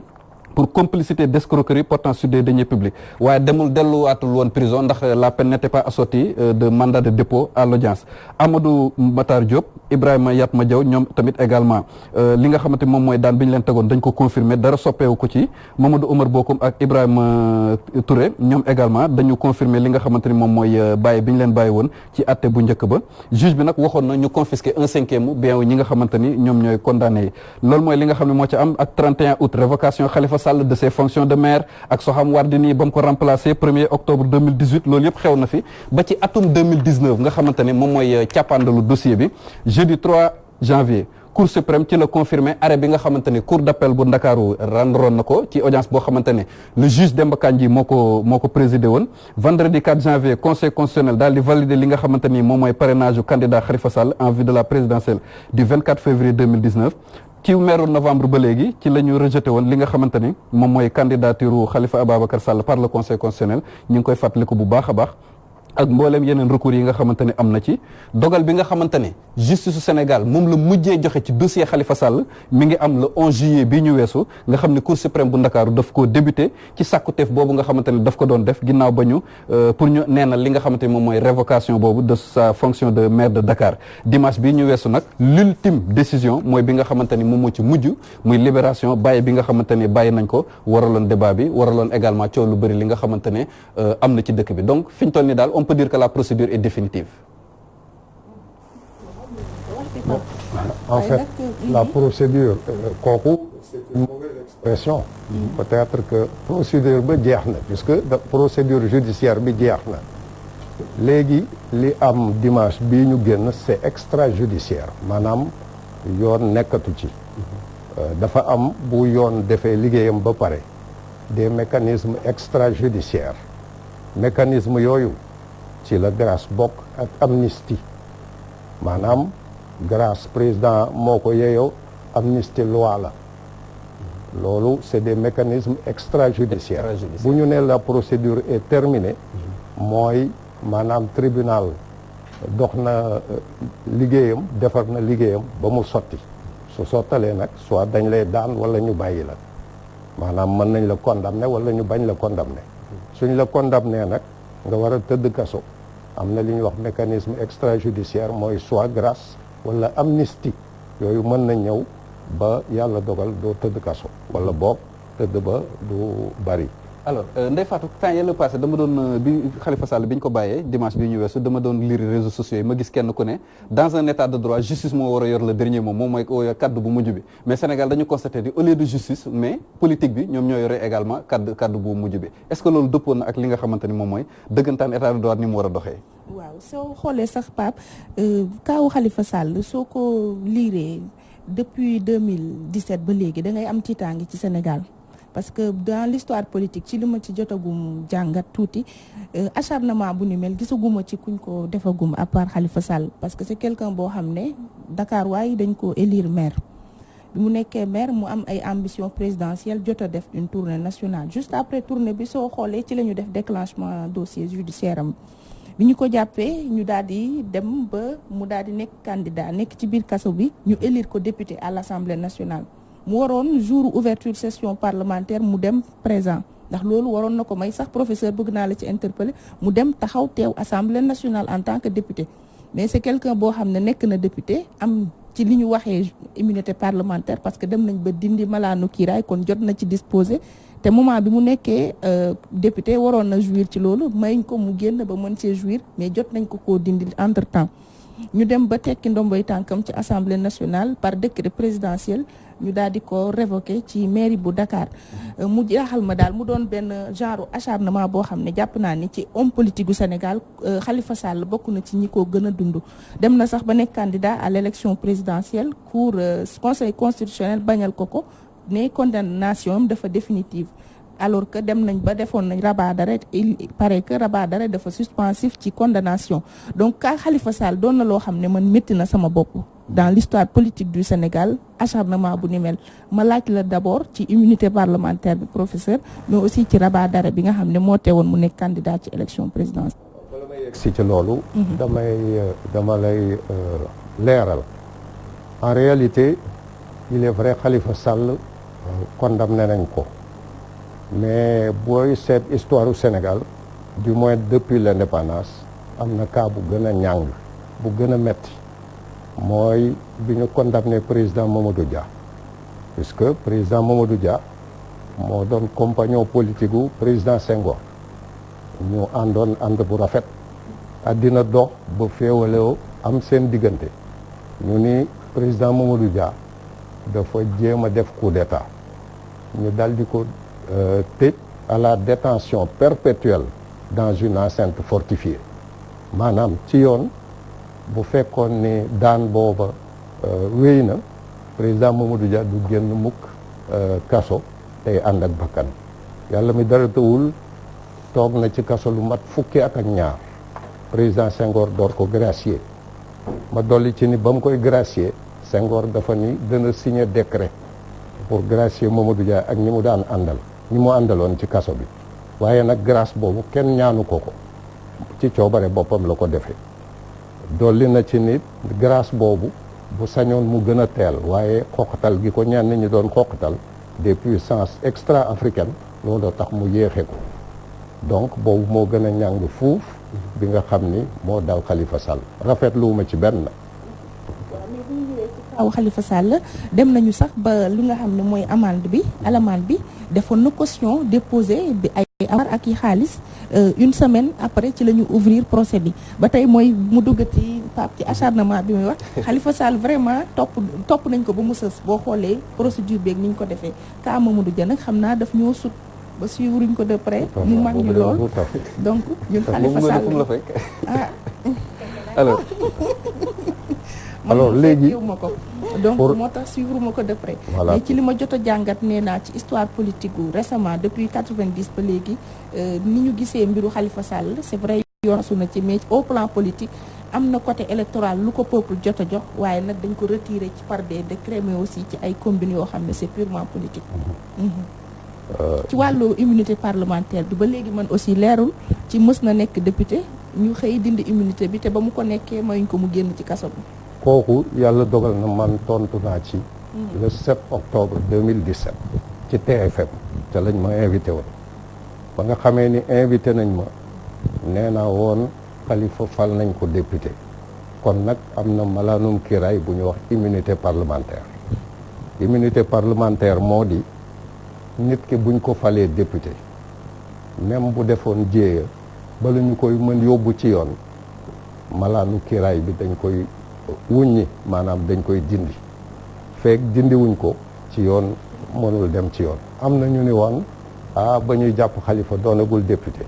dëgg la waaye yàlla mi dara tawul def na ci diggante bi mu doon député kon malaanu kiiraay boobu assemblée moo ko waroon firndeel maanaam jox ko ba mu mat sëkk te bu ko joxoon du tere maanaam li ñu topp Khalifa Sall am ndax bu ñu nee malaanum kiiraay assemblée amoon na sañ-sañ ni Khalifa kat doon na député yéen a ngi ko dugal kaso malaanu kiiraay bi dañu bëgg ñun assemblée jëfandikoo ko kon nag da ngeen koy génne assemblée amoon na boobu sañ-sañ génne bi nag tekkiwul ni maanaam procédure bi du continuer procédure bi day continuer waaye nag day dox ay itteem ba ñu koy tëj bu sax loolu amul waxoon naa ca jamono ni assemblée ndax sa benn mbokkum journaliste nee na ma waaw fii mu ne assemblée ñu gën a far nguur gi ñoo fa est-ce que yaakaar nga ni danañ ko jox kiiraay ma ni suñu juumee ba joxuñ ko kiiraay ëllëg ak si biir bu demee ñu war ko atte waxtu woowu danañ dindi kiiraay gi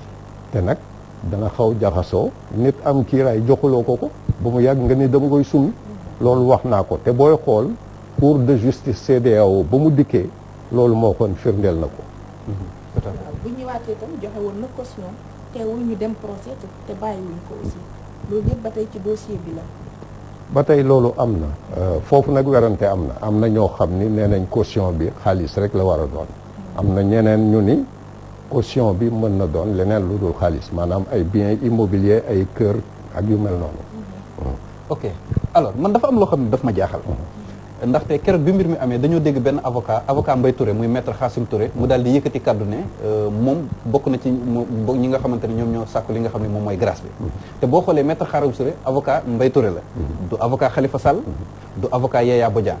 léegi loolu ndax lu mën a nekk la koo xamante ne du sa avocat ñëw demandel benn détenu boo xamante ne doo client am nga demandel ko grâce ndax loolu noonu lu ñu yoonal la fii ci mim réew ak tamit bu fekkente ni yoonaluñ ko tamit yan lan moo ci mën a xew ci ginnaaw gi yan conséquences moo ci mën a dal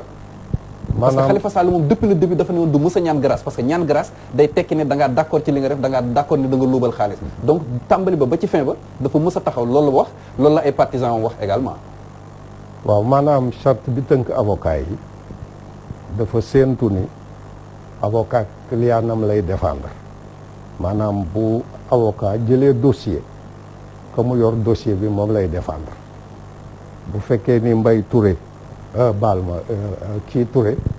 Mbaye Touré la. non avocat am Khassimou Touré. su fekkee ni Khassimou Touré mooy défendre Mbaye Touré sañ na ñaan grâce pour Mbaye Touré waaye bu fekkee ni du avocat Khalifa Sall warul dugg ci défense su Khalifa Sall ba koy ñaanal grâce waaw kooku. bokkoo ci dossier bi ni ñu koy waxee da ngay gis sax parfois bu fekkee da ngay poser question benn avocat ci dossier bu mu bokk da lay ne waruma cee wax parce que bokkuma ci tey jii moom du avocat am avocat Mbaye Touré la mu dem ñaanal grâce ba pare assumer ko ci télé ne moom moo ko ñaanal est-ce que tey jii nañ ko yóbbu fi nga xam ne fa la ñu yóbbu avocat yi. non seulement avocat bi warul dugg ci dossier boo xam ni doonu ci dara maanaam bokku ci. waaye bâtonnier des avocats dafa génne dogal boo xam ni nee na ku bokkul ci dossier waroo ci wax muy benn même boo bokkee ci dossier bala nga ciy wax da nga war laaj ndigal ba ñu may la ko kon nag ku bokkul ci dossier ci yoon waruloo ci dugal sa loxo la cay sa wàll daal mooy ka ngay défendre nga défendre ko ka nga jëlul dossier bu ca sa yoon ne nag loolu mën na am daan fekk ko ci puisque jalgati na maanaam charte bi nga xam ne moo tënk avocat yi. ok waaw observation balaa ñu dem seetaan reportage bi. toujours question léegi yow da nga ne nit koo xam ne nii dossier yow doo défendre nit maanaam amoo sañ-sañu dem di ko ñaanal grâce parce que am na daan yu la si war a fekk. mais kay maye grâce. ki nga xam ne mooy maye grâce prérogative la muy article 4 muy charte ndey réew mi moo ko may njiitu réew mi. mu mën a bàyyi nit ku def jéye ku nekk kaso léegi kii di bàyyi moom ndax buñ ko indilee kayit gi moom dafa war a vérifier ndax yow am nga sañ-sañu naan ñaanal nit ki grâce wala amoo sañ-sañ bi maanaam bu ñu indee décret grâce bi waaw xam nga dama la bëgg a ne Mbaye Touré maanaam avocat bi nu mu tudd maître Khassim bi mu demee di ñaanal ñoom Khalifa grâce kon ñay maye grâce xam nañu ne kii du avocat Khalifa Sall le pourquoi ñu accordé que c'est ça ma question kooku daal c'est pas compliqué la grâce est une prérogative du président de la République maanaam président de la République moo sañ joxe grâce ma dellu ni grâce président mën na ko joxe ku ko ñaan mën na ko joxe ku ko ñaanul maa ngi fàttali ni président Mamadou Dia ñaanul woon grâce Senghor nee na may naa ko grâce te ñaanuma ko mais est-ce que loolu kon du setal avocat bi. waaw léegi puisque président mën na ko accorder ku ko ñaanul. waaw toujours si logique boobu kon mais kenn laaju ko moom mu wax ci kiiwu boppam ne man maa dem ñaanal grâce te dossier boobu moom waru ci woon a bokk donc foofu la problème bi nekk yaakaar naa man léegi est-ce que ñaanul woon pour Mbaye Touré président ne man ñëpp laay gracier waaw question bu am solo la parce que daf détenu yi ñi ngi seetaan te daf leen intéressé maanaam question bi ma posé mooy comme détenu yi nekk prison ndax kon à partir d'aujourd'hui avocat daal bu yeewu rek naan sa café nga xam ne benn détenu mi ngi prison est-ce que am nga sañ ñu bindal ko grâce rek dem déposer ko palais ñu signal ko te yow xamoo ko santu la ko déedéet li ma wax kay leer na maanaam ci yoon boo dee avocat ki nga war saytu ay mbiram mooy ki nga yor dossier am muy sa client ku nekkul sa client da ngay màndu ci ay mbiram mais grâce say mbokk mën nañ la ko ñaanal sa jabar say doom tout à fait grâce gis nga grâce ku nekk mën na ko ñaan yan yoon la ñuy jaar say mbokk non mën nga sa mbokk tey mën na ni man diw sama mbokk ngi ci kaso bi bind naa président de la république bind directement président wala nga bind ministre de la justice pour ñu gracier amul procédure particulière maanaam grâce mën nañ la ko may te ñaanuloo ko mën nañ la ko may te fekk benn condition kon ñi si kaso bi ñi ngi seetaan émission bi yéen ñëpp boo leen yeewoo dem leen ngeen jënd papier blanc ngeen bind grâce présidentielle ñu may leen grâce palais ba wala seeni jabar ak seeni mbokk de kooku c'est une bonne information pour détenu. ok mais professeur il faut des conditions également parce que dañu tàmm gis communiqué grâce saa yu génnee dañu naan sont exclus ak ñuy condamné pour tel délit telle infraction tout à fait loolu yëpp ci coobari président de la république la maanaam booy xool décret grâce bu ci ne ak maanaam champ de compétence am benn décret de grâce niruwul ak beneen léegi benn condition rek moom lañu exiger pour grâce il faut que la condamnation soit définitive maanaam bu fekkee ni daan bi doon na daan bu sax daan boo xam ni kenn mënu ci dellu si foofu nit ki wala avocat am sañ na ñaan grâce wala ay mbokkam wala ay jegeñaaleem. d'accord ku rey nit nag professeur. la grâce mën nañ ko accorder à n'importe qui. même ku faat. man maa la wax lii. grâce c'est une prérogative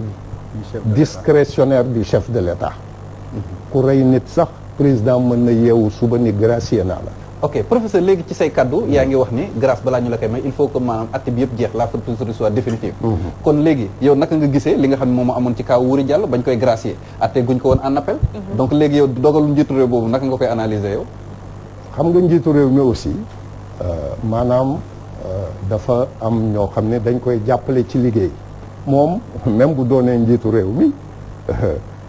maanaam du yàlla. amoon na ci droit wala amu woon droit def ko. li may wax rek moo di grâce. bul ragal article 80 songal kii non non non waxuma non bu gis nga loolu dama ciy tontu bu du simple. moi je suis un homme libre. maanaam ragaluma li may wax. kooku moom bu ci am xel ñaar. li sama préoccupation mooy li may wax pour mu leer nit ñi xam li may wax mooy la. looluy sama préoccupation. mais bu dul loolu. vraiment affaire yi ragal moom. loolu daal da nga ko sas service yi nga xam ne ñoo war a rendre. waaw maanaam xam nga. cas boobu. être responsable. c'est à la fois être comptable de la réussite. et de l'échec des autres. maanaam fii mu ne président bu ndam amee sañ nañ ni président. waaye bu jéyee amee it sañ nañ ni président. donc puisque moo jiite boo jiitee.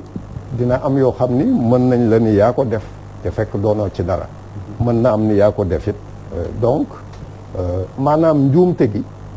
xëy na ña doon def procédure bi pour grâce bi dikk njuumte bi foofa la féete moom laa yaakaar. mais moom moo koy signé parce que xam naa bu ñu non moom moo war a signé pour ñu bàyyi waate. waaw mais signé. lii dossier ci table président de la république kenn xamul na mu toll. moom day ñëw rek signé amul possibilité de vérification parce que je rappelle que am na direction boo xam ne ñoom ñooy saytu lépp loo xam ne jëm na ci wàllu boobu. absolument direction des affaires criminelles et des grâces. abus de confiance dafa am ci ñi ko soumettre liste bi. dama la koy poser parce que je me dis que c'est purement politique ki nga xamante ne moom mooy Babacar Cissé ak ki nga xam ne mooy Saliou Dieng dañuy laajte lii di libération ki nga xamante ne mooy Khalifa Ababacar Sall kan lay profiter réellement kii di Babacar Cissé di sax insister ne ginnaaw bi nga xamante ne xaalis bi ñu ko toppee xaalis bu takkoo takku la li nga xamante ne mooy nguur gi daal di ciy def xaalis bu takkoo takku également pour procès bi ñu tenir ko est-ce que population bi tamit benn instant yabuñu leen. bon d'abord ki ciy profité mooy ki newoon ci kaso génn. parce que kaso dafa métti. tout à fait Khalifa Sall. donc mu ngi ci biti au moins une l'air de la liberté mais bu weesee loolu nee naa cas Khalifa Sall c'est inédit ndax boo xoolee fi ñu ci jaar ba yegg si fii te génnee nañ ko kaso waaye ba tey am na lu gàllu ci ndoddam mooy ci wàllu politique ambition yi mu ci am il faut ñu xoolaat ko. ndax liñ ko daanee ba tey ji grâce bi effacé wu ko leneen aussi muy lu jëm ci wàllu xaalis. comme kaawu procès Karim Wade la dañ ne woon dañuy def traque des biens mal acquis mais au final lan lañ traqué lan la ñu am lu dugg ci caisse de l'État ñoom ñoo ko xam Karim ba tey fayul Khalifa aussi c'est vrai am na lu mu jotoon a dajale ndax delloowaat nañ ko ci diggante bi wala ba léegi dañ ko téye amoon na fi ci cas ay da jong ne woon na avaram yi dañ ko téye teg ci loxo ba tey joxuñ ko muy doon yoo xam ne da ngay rus sax boo dee sénégalaise wala sénégalais pour di ci wax parce que yoon lalu na ci mais aussi wàllu au plus haut niveau ci suñu réew ci yorin bi aussi daf cee laxasu ñun sax on est gêné pour wax ci ndax cas yoo xam ne siggiluñu benn yoon la kon lu jëm ci wàllu profit bi moom damay jàpp ne le peuple est le perdant dans cette histoire parce que l'affaire des politiques xeexu politique la woon te final bi it ñoo ko réglé ci seen biir ok d'accord alors je pense que mën nañ dem seetaan ni reportage bi nga xamante ne suñu reporter bi defaloon nañu ko fële ca Grand Yoff ñu seetaan ko dellu soit ci plateau bi ngir def ci jàngat.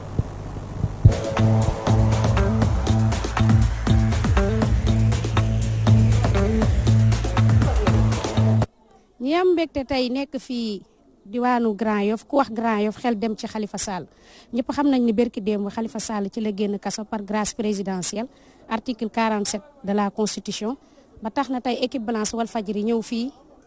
Grand Yoff xool askan bi seen xalaat ci li nga xamante ni mooy génn kaso Khalifa Sall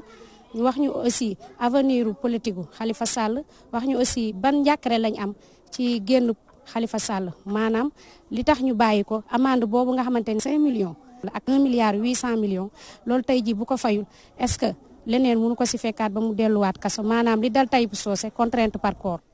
ñu jàll ci biir. sëñ bi ñu ngi lay nuyu. ñu ngi lay fay. waaye gis nañ ne Khalifa Sall génn na berki démb lan mooy seen xalaat ci génn kaso boobu. dañ ciy sant yàlla rek xam ne yàlla moo ko tegoon natt moo ko teggiwaat rek comme li mu waxoon ne woon na yàlla moo ko fa téye te moo ko fay génnee comme yàlla def na lool kay dañ ciy sant yàlla ba am kontaan ak fierté rek parce que sa mag moom bu duggee kaso yàlla dogal mu génn kay amoo looy def lu sant yàlla. ndax nekk ak koo xamante ne da nga ko miin xam jikkoom xam fu mu toll ci dëkk bi ak fu liggéeyam toll ci dëkk bi aussi mu nekkoon nit ku ambitieux bu gëm liggéeyam bu gëm Sénégal ñu privilégié ko ci lu bëree bëri tëj ko xañ ko it ay droit am mu nekkoon ci benn dynamique boo xamante ne dynamique de travail xam nga loolu day xaw a met teg ci mu soranteeg ay njabootam soranteeg soxnaam ay nitam ay kóllëreem yëpp mu soranteeg ñoom. amoon nañ ko trop ñu yàgg ànd ak moom ci politique mu yar ñu juddoo fii màggee fii ma nekk communicateur am traditionnel ànd ak moom 2009 ànd ak moom 2014 xam kan la doon xam moom jëmm jooju noonu lan la ñu mën a servir ëllëg en tout cas daal ñun Grand Yoff fii nii mbégte lañ ko dundee ak contentement bu rëy a rëy rëy. xam nga lu la bett da lay man mais ñun lii bettuñu mais am na ñoo xam ne xëy na bett na leen mais ñun bettuñu xam nga lu tax bettuñu parce que moom bi avocat bi ñëwee sax ne ko da ngay génn il a été surpris parce que moom xalaatu woon sax ay génn heure bii xalaatu ko woon parce que peine bi da ko doon tëdd ba mu jeex ak ngor ak jom ak fulla ak fayda parce que loolu nañu xam ci moom gis nga bu mattee day dagg rek waalo la. ban jàkkare ngeen am ci ëllëgu politique am maanaam avenir. waaw lépp dañ koy bàyyi ci loxo yàlla rek liy xew suba moom yàlla moo ko xam yàlla mi ko génnee yàlla mën na raxasaat lépp ba lépp set daal lépp daal lañ jël ñu jox ko yàlla daal yàlla moom bu dee yàlla dafa ne moom mooy nekk suba njiitu réew bi fala budda mooy am kenn mënu ci dara. Khalifa Sall ñëpp xam nañ ne ëllëgam langue politique kenn mënu ko see dindi ñëpp xam nañ ne Khalifa Sall milieu politique mënuñu lim te duñ ci boole Khalifa Sall koo xam te ne biir prison la nekkoon di lëmbe dëkk bi nekk biir prison nekk ci biir xolu jaam ñi nekk biir prison ba pare xañ koo xamante ne mi ngi ci biti am liberté teg ci yor doole réew mi mënut a nooy kon kooku ëllëgu politique am dafa leer ba tey. ñaanuñu grâce ñun dañoo jékki-jékki mu doon lu ñu bett waaw moom moo ko neexoon jàpp ko ne ko ràpp tëj mu neexaat ko waat ne ko ràpp tijji ko waaw ëllëg di si sant yàlla mais ëllëg tamit ci politique bi li ci kanam raw li bët de waaw li ci kanam raw li bët te xam naa ñun fi ñuy jëm instant ni fi ñuy jubali nii Macky na préparé. mais loolu il faut ngeen xeex ko de. waaw moom laa la wax xam nga sànq da nga ko laajte sama bàjjan bi. muy rakk Khalifa Sall. waaw le combat va continuer. moom biñ koy génnee fekkee wu ko dimanche la ñun biñ ñu ko waxee gëmuñu ko biñ ñu ko waxee gëmuñu ko te bi ñu demee démb dafa ni xool dañ ma fekk ma entraînement ba génn di arbitrer ay xale. nee ñu ne ko yow de andi nañu décret pour nga génn mënu leen man génnu ma ñu ne ko kon dinañ génnee sa bagage ci bitti. da koo bett ndax moom dafa xam droit am. njàkkare nga am ci génn Khalifa Sall bi ndaxte génn bi dañ koy amende 5 millions wëlbatiku amende def ko li nga naan dommage et intérêt 1 milliard 800 millions loolu noonu bu ko fayul est-ce que li daloon Tahibou Socé mënu koo dal maanaam contrainte par corps loolu noonu bu ko fayul est-ce que du ko yóbbu ëllëg prison. yàlla baax na ñun de loolu yàlla baax na daal waaw yàlla baax na ndax ñun loolu. amuñu ci benn tiitukaay buñ ko fayee ko ñu fay ko. amaan yi ñu ko teg yàlla mi nga xamante ne mooy teggi tuuma yàlla amaana mën na ko teggil ba saa su bañ koy teg yàlla teggil ko ko. ma ne la Macky bu ne Khalifa ay milliards la danañ ko fay te duñu yëngal ndax Khalifa ji na ko ay doom aadama liggéey na ko. xam nga kan mooy fay ki lekk dara mooy fay dara. loolu ñoom dañ koo wax rek pour gën a xajamal deru Khalifa Ababacar Sall. mais regg na démb tey soog a ñëw nekk na milliardaire avant ñu koy jiiñ muy sàcc 1 milliard 800 déggloo li ma la fi limal lépp ne la Khalifa Sall dafa takk ay ndombay tànk ci loolu Khalifa Sall bi muy nekk milliardaire boobu Macky Sall mu ngi capp chocolat di màcc ci gémmiñam loolu yàgg na da ko dunduwaale Mbay Sall lay baayam Ajaratu Awa mooy yaayam sëñ Babacar Si moo ko jël teg ko ci loxoom tudde ko boppam Bakar rek Daro Maar Aram Loo Kumba Caam te xam nga ni ñooñu duñu ay caaxaan Sénégal dama bëgg na ñëpp yeewu Khalifa Sall ci njub ci ngor ci dëggu ci waxam ju rafet bu ñu wanoon leneen lu méngoowul ak lii ñu la wax ñun sénégalais ñun waa Grand Yoff duñ ko topp. soo yaa parti socialiste woo Khalifa daa mel ni waxoon dara sans Khalifa parti socialiste du dem. parti bi ma yaakaaroon ni dañ ko cee génne wala. ki ngay génnee ci parti day fekk yow nga moom parti yow moom mu bokk ci ñi créé parti nekk ndaw parti socialiste yow nga ñëw ñu héberger la yow nga ne yéen a koy génnee ci parti bi te moom mu jiitu leen bu ñuy wax baay moom mooy seen baay ci parti socialiste. parce que ñoom ñëpp moon ci jiitu. Khalifa nag ñun li ñuy ñaan mooy ñu bàyyee ko mu continuer politique am ndax Khalifa bi muy politique booba jeunesse la nekk université tëbul tëb tey politique dafa yàgg ci politique jub ci nag am ci ndombay tànk bu nekk kon bu ko kenn yàqal li mu war a def avenir am nañ ko bàyyeek ay droit yi la ñu bëggul ñu laal ko. am nañ suñuy droit dañuy jëlaat suñuy droit xam nañ fi ñuy jaar xam nañ fi ñuy xeex Macky Sall bi Khalifa Sall def politique boobu Macky Sall mi ngi université di jàng. Aymerou Ba Thiam yi nga gànn Sall Baba ak Maar bu bokkatul ci politique rek Sénégal dama yaakaar ne ñun dañoo nar a sànni ñun li gën a duuf ci yàpp nag wi. Grand Yoff Sénégal ñu ngi yeesalaat suñu njëbal ci moom ñun dañ koo jàppee sëriñ ñun dañ koo jàppee waliyu Khalifa Ababacar Sall di ko tàllalaat suñuy loxo mu ñaanal ñu ba pare nag di ko jéggaluwaat tamit ndax Macky Sall def na jëf joo xamante nii bu ko Khalifa Ababacar Sall jéggalul ñun xamuñu fu ñu jëm te am nañ yaqin ne sax da koy baal da koy jéggal ndax kooku xolam dara lu ñuul amu ci Sall Baba ak Maar. jaajëfal askanu Grand Yoff tey lii lañ leen di loon waa Balance Walf TV Pam Ndiaye mbir maa ngi noonu.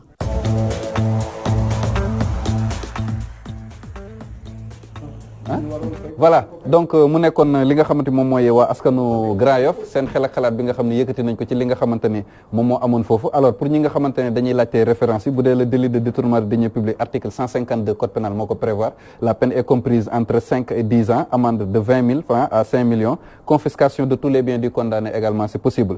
bu dee le délit de faux en écriture publique authentique article 137 et suivant code pénal moo koy prévoir peine bi mi ngi toll ci juróomi at moo ci gën a néew mën naa dem ba fukki at bu ñu sukkandikoo ci article yooyu bu dee délit bi nga xam ne moom mooy faux en écriture privée wala faux en écriture de commerce wala faux en écriture de banque article 135 et suivant code pénal moom moo ko prévoir daan gi daal di tàmbalee ci ñetti at mën na dem ba juróom-ñaari at li nga xamante ni moom mooy alamaan bi mën ngi tàmbalee ci 50 000 mën na dem ba 2 millions de francs CFA. bu dee beneen délit bi nga xam ne moom mooy faux dans un document administratif ak yeneen yoo xamante ne dafa jëm ci wàllu googu article 137 et suivant code pénal moom moo ko prévoir daan gi li ci gën a néew mooy juróom benn weer mën naa dem ba ñetti at alamaan bi nga xamante ni mën nañu teg képp koo xamante ni def nga li nu mel maanaam di defar ay faux document ak yéen lépp loo xam ne jëm na ci loolu moo xam faux diplôme la wala faux passeport wala lépp loo xamante ni document administratif la kon daan bi c'est compris entre 6 mois ak 3 ans ak xamante ne 2000 francs ba 500 000 francs donc appliquant article 34 également mën na nekk bu ñu sukkandikoo ci code pénal muy li nga xamante ne yaakaar naa ne kooku moom xam naa damay après bàyyi professeur faram-fàcce ko rek ndax juriste du toog may faram-fàccee li nga xamante ne moom mooy ay article alors Ibrahima Sall. waaw comme Adja Ndeye Fatou sànq di mu ko waxee rek sànq moom dafa énumérer action politique bi maanaam kenn mënu ko dàq ci mbir mi parce que ki wéet ak kiy ut ku mu foofu naan tëjal bunte bi du leen boole. donc Macky Sall ku ne mënul politique da ngay nax sa bopp parce que ay calcul politique la def ba fi mu toll nii parce que bàyyi na Khalifa Sall si benn contexte bu particulier boo xam ne moom dégagé na responsabilité parce que après dara du ko stopp dañ naan sëriñ bi moo tax ñu bàyyi ko Khalifa Sall également mi ngi woon prison moom contesté woon na grâce présidentielle parce que Macky Sall bañ ko laajee dane moom du gracier Khalifa tant que Khalifa bindul këyit ñaan ko grâce boobu kane kaso bi aussi ne man du ma bind këyit par lañ may toppee defuma ko mais ba grâce bi wadee kooku moom jël na ay bagage am génne kaso bi te si ay kàddoom yu njëkk moom nee na anam bi mu génnee amul solo na génne kaso bi rek kon moom tamit Khalifa Sall bu ko neexee ëllëg ci communication mu ne sëriñ bi moom moo tax Abdoulaye Wade tamit mi ngi taxaw si el gi yor ay feebam moom équation mooy doomam teg nañ ci moom tuuma yu 10 mooy li may wax ci droit mais professeur du ma bàyyi may wax lu ma xamul dañuy wax en droit ne les éléments qui militent en faveur du doute s'évanouissent souvent devant des charges beaucoup plus lourdes qui pèsent sur l'inculpé te Karim Wade li tegu ci loosam diis na diisaay goo xam ne équation bu naqari résoudre la te papam aussi doonul woon raté une si belle occasion pour doomam maanaam mën si am benn buntu génne c'est-à-dire mu dellu sewaat ci dëgg bi kon boo xoolee mbir mi du début ba fi mu yegg si nii mbiru politique moom daf si feeñ si procès Khalifa Sall ni mu demee nañ ko jëlee ci mairie bi nañu tekkee ndombal tànk député yooyu yëpp jëfu politique la parce que aussi bu ñu fàtte ne Khalifa Sall moom dafay politique moo njëkk politique Macky Sall moo ko ci gën a taxarib mais bu ñu fàtte également ne Macky Sall ki ko jàngal politique du cuune te Macky aussi def na calcul yu baax Massi mësul bañ a bàyyi Khalifa Sall mais maanaam mu waxtu bu baax bi pour mu bàyyi ko loolu la Macky doon xaar parce que pression sociale bi bëri woon na ci moom askanu Sénégal commencé woon nañ ko ŋàññ Macky ñi mu tëj dafa bëri kaso yi dañu fees dañu ne Karim Wade te Sénégal da ngay rey nit ba sànni ko ci tali bi ñu yóbbu la prison ab garde dóor la sa tànk damm nga victimiser sa bopp askan bi ëlbatiku ànd ak yow mel ni comme si yow rayoo nit nga dagg boppam c'est ça la triste réalité gis nañ ko fi kaaw booy jëne gis nañ ko fi ak Karim Meïssa Wade bi mu fi amee affrontement ak garde yi tànk bi am problème moom it il n'est pas idiot Karim dafa victimiser boppam Sénégal yi ëlbatiku yërëm ko da ngay Khalifa Sall aussi bi ñu tekkee ndombal tànk député nangu maire bi si moom jooy na fi jooy yu tàng jër ñu dem jël yaayam laal sénégalais yi si seen sensibilité yëkki ay kaddu yoo xam ne askanu Sénégal ñëpp seen yaram daw na léegi Khalifa Sall lañ ko doon toppee ndax moo ko def wala defu ko nit ñi mujj nañu ko fàtte beneen mbir aussi fay dimanche bi tamit bëggoon naa ñu wax ci waaw boobu foofu laay ñëwee xam nga Sénégal de 1960 ba léegi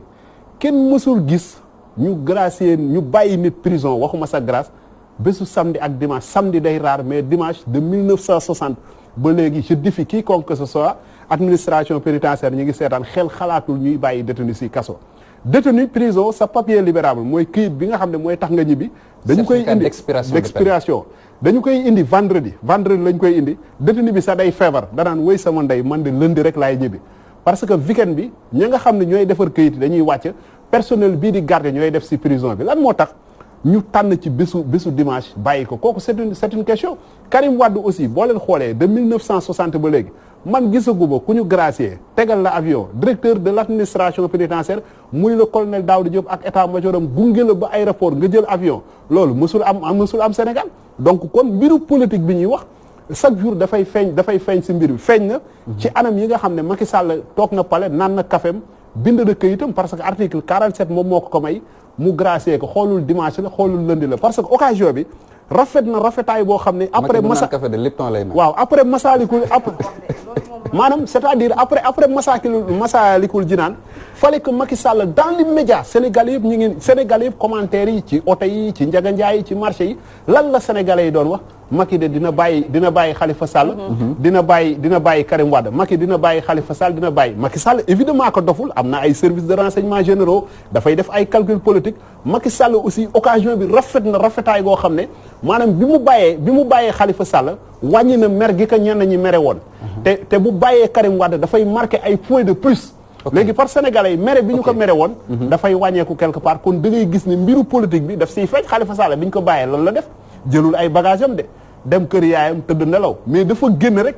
commencé simb maanaam commencé def yëfu politique moom it ñëm ko séxal si el bi ñi ngi préparé seeni plan d'action affaire bi bàyyi nañ ko mais Macky dafa jël amnistie bi jent ko si poosam léegi nag bu ko tàngalee ba mu saf-saf rek mooy maanaam kii de l'état agent judiciaire de l'état ñëw ne contrainte par corps bi daal na dañ lay yóbbuwaat Rebeuss nga tëdd ñaari at Khalifa foofu la ko gaay ñu dajale 1 milliard 800 millions rek moo tax dama koy tëjee def ay observation ci politique boobu noonu ba pare laata ñu dem ci professeur pour l'analyse judiciaire xam nga dañu nekkoon sax ci début été bi wala juin ba léegi 400 000 avec Petro-Tim affaire Aliou Sall donc temps yooyu sax gënoon nañ ci wax tey Aliou Sall ñu ngi koy jiin ay milliards dara fekk ko ci te ñuy tëj kaso Karim Wade tëj Khalifa Sall dañ ko doon indi souvent mu xëy daal di jël décret daal di dindi Aliou Sall ci caisse de dépôt et de consignation mais li nit ñi bàyyiwul xel mooy dafa am lu sensible lu ñu laal semaine bi ñu génn muy mardi passé New York yuuxoo yu ñu yuuxoo Marème Faye Sall ñëpp dañuy faral di wax ne position bi mu am ci état bi am na solo c'est vrai président Macky la ñu élire waaye moom am na ci solo Marème bañ nañ ko ba président buy waxu Marème nga xam ne xol bi day ci xol la koy jëlee kooku dafa subir nag lu métti à New York taxaw nañu uyee ko au moins pendant 30 minutes mu subir ko taxaw avec dignité aussi et courage. ñu ne président mu ngi woon ci biir di xaar ñooñu mën a bouger pour mu mën a génn. Marème mi ñu yuuxu mardi à New York ko xam naa ne li ko mënoon a sàng rek ak mën koo changer ba nit ñi fàtte ko bàyyi ko moo nekkoon événement yi fi jàll muy Massalikul Jinaan ak libération ki nga xam ne mooy Khalifa Sall. mais foofu aussi dama lay rejoindre Marème Faye Sall aussi. moom dafay politique te daf ko assumer. parce que ay démarches yi muy def yëpp c'est purement politique pour jàppale jëkkëram te daf ko assumer. donc bu fekkee ne moom dafay politique du la première fois. njiitu réew wala waa këram dem bitim réew ñu yëkkati kaddu yi ñagas tekk ci seen loos donc qu'en soit le prix payé na ko moom dafay politique dem na yëkkati nañu ay kaddu teg nañ ko ci ay loosam géré na ko parce que dafay politique am na politiciens yoo xam ne tey xamoo seen jabar xamoo seen doom tey bu la res ne jox ma sa numéro jabar dañ naan la déedéet sama jabar exposé wu ma ko ci li may def concerné wu ko mais Marème Faye Sall dafa assumer ay responsabilités taxaw ci langue politique bi di def ay yëfu politique di dem di campagnal jëkkëram di dugg ci kër yi wala social lay def dafay politique par campagne dama jàppoon ne social lay def en fait sa fondation waaw xam nga démb ak tey nag fàtte nag dafa xajul njaay jaata njaay boo demee tey fii Amadou Ba dëkk gis nañ ko campagne bi passé ba ma ki duggee ci àll bi moom mooy dugg Ndakaaru dem def porte à porte loolu c'est des actes purement politiques en période électorale donc kenn mënul ne du politique loolu jotewul dara ak social première dame social lay def sama jigéen day politique sama jigéen day politique alors tout ça waaw fon nañ ci weeru béykat ni moom dafay daal di dafa bëgg jël li nga xamante ne moom mooy mairie Ndakaaru Ndiaye donc bu nekkee moom politigul est-ce que loolu rumeur la daal bu ñu dégg dinañ xool ba xam dina ko dëggal am déet. loo bëgg balance invité ko bii di ñëw ah pourquoi pas. waaw d'accord pourquoi pas ñu jàll ci question yi d'ailleurs. bu leen iñaan sama doomu baay Amadou Sall sama doomu baay la par Macky sama mbokk la ñoo bokk Fuuta ak Gédé bokk ay jur bokk suñuy juróom-ñaari maam muy Sele Sall ak Ibrahima Sall Amadou Sall doomu Macky Sall nañ ko defal mention spéciale par doomu Chérif Neymar Aïdara la takk ci Thiès papam dem fa ak yaayam kooku nekk une très bonne nouvelle sama jeune frère maa ngi lay ñaanal macha allah heure ménage donc Abdoulaye Ndour Marème Faye parce que aussi def na lu ñu rafetlu muy sol lu simple dem ci xew bi wane ne sénégalaise la c'est vrai première dame la waaye ba tey perdre valeur yi nga xam ne moo ancré ci société sénégalaise ñun ñu bëgg ci loolu di ko ci ñukkal alors donc des questions waaw Abdoulaye Ndour moom dafay laajte est-ce que tey jii nii ginnaaw Khalifa Sall génn na ak li nga xamante ne gis nañ ko ci biir parti socialiste ginnaaw bu ñu falee ki nga xamante ne mooy Aminata Mbengue Ndiaye ñi nga xamante ne socialiste yi noonu lañ comporté wee est-ce que dinañ xaar ki nga xamante ne mooy Khalifa Sall daal di ëlbateku nekkaat SG ba est-ce que texte yi dinañ ko permettre déjà mu nekk SG ba loolu mooy première question bi ki nga xamante ne tamit mooy Saliou Dieng di laajte est-ce que mën na delluwaat ci li nga xamante ne moom mooy mairie Ndakaaru Ndiaye ak voilà est-ce que mën na delluwaat nekk li nga xamante ne moom mooy maire ak député question bi Ndeye Fatou ko moom deuxième question bi professeur ko moom également puisque révoqué nañ ko est-ce que yoon may na ko mu mën a delluwaat nekkaat maire bu Ndakaaru waaw professeur d'abord bon comme révoqué nañ ko puisque la révocation disons elle est consécutive à la condamnation pénale maanaam fi ñu sukkandiku pour dàq ko ci mairie bi mooy dañu ni tëj nañ ko kaso daan nañ ko daan bu sax loolu mooy maanaam sababu ñu dàq ko mairie de Dakar donc léegi condamnation boobuñ ko def malgré la grâce la condamnation subsiste donc du ko may mu dellu mairie de Dakar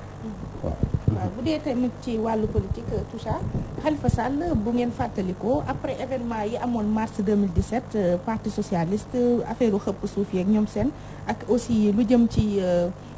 référendum bi parti socialiste opté pour oui moom mu opté pour non def ci campagne ak yëpp ak élection au conseil des collectivités territoriales moom tamit Khalifa Sall xam nga dafa demoon ci bannière boppam àndutoon ak Benno Bokk Yaakaar mu yaay acte politique yoo xam ne parti socialiste répondroon nañ ci en 2017 daal di publier woon une liste d'une 60aine de personnes ni dàq nañ leen parti socialiste Khalifa Sall ci la bokk donc loolu buñ ko réglé wul au plan ci biir parti bi je pense pas que Khalifa Sall pour le moment dina mën a delluwaat ci biir parti socialiste di fa dogal wala di ko jiite. waaw des observations avant mooy. ci dàq boobu Ndeye Fatou boobu wax ñoom fu ñu mus a taxaw tamit boo leen laajee ne dàq nañ leen parti socialiste dañuy wax ne parti socialiste kenn gënuñu faa bokk ba ñuy dàq lu ci mel ni comme ay Bassirou Samba ak ñoom yaakaar naa ñoo bokkoon na ci problème boobu amoon maison du parti socialiste mais koo si mus a laaj rek ne ko dàq bi noo ko dundee da leen ne man parti socialiste ñoom ñi fa nekk moomuñu ko ba ma fay dàq mosu ñoo nangu ne dàq nañ leen fi nga xam ne mooy parti socialiste. waaw mosuñu ko nangu d'ailleurs sax ñoom dañ doon xaar këyit bu leen koy notifier pour ñu dem tribunal te jotaguñ ko ba léegi mais ñun lu ñu mën a jàpp ñun aussi mooy bureau parti socialiste secrétariat exécutif bi temps wu Ousmane Tanor Dieng dañu ne woon ñoom daje nañu et que tënk nañu ne dàq nañu ñoom Khalifa Sall c'est vrai notifié wuñu leen ko c'est un cas daal ñun mënuñu li ñu mën a jàpp mooy ñii dàq nañ leen bien que ñoom bañ nañ ko may waaye ñoom tamit depuis boobu amul benn réunion parti socialiste bu ñu assisté. ok alors professeur lu jëm ci wàllum grâce présidentielle ndax jotul tey ñu indi ci li nga xam ñu légiférer ci en fait mu am un cadre juridique bu leer parce que dama gis ne politique criminelle la boo xam ne dañ ko teg rek année bii ñu ne ñi def accident de la circulation mën nañ ci bokk beneen année bi ñu ne détournement beneen année bi ñu ne lii ak lii ak lii mu mel ni kon bu weesoo article 47 de la constitution bii wax ni le président de la république a le droit de faire grâce amul beneen ay textes yu leer nañ yoo xamante ne day leeral ñu mën a xam bu baax a baax yan mooy délit wala crime yi nga xam ne ku ko def mënoo ci bokk ndax jotul tey ñu légiférer ci ba mu leer nañ su ko defee jiixi jaax ak outil yi nga xamante ne dañ ko gis yëpp particulièrement dans l'affaire Khalifa Sall nekk loo xamante ne également luy dañ la mën nañu encadrer la grâce kooku moom mën na am c'est une option politique autrement dit bu neexee disons ñiy def loi mën nañu fexe ba loolu soppeeku waaye nag damay fàttali ni grâce du Sénégal rek la am daanaka réew boo dem ci àddina li ñuy wax grâce am na fa grâce donc c'est une prérogative régalienne du chef de l'État donc te bu weesoo parce que occasion yi ñu nemmee ko ni président ci lay gracier mooy nouvel an feetu 4 avril Korité ak Tabaski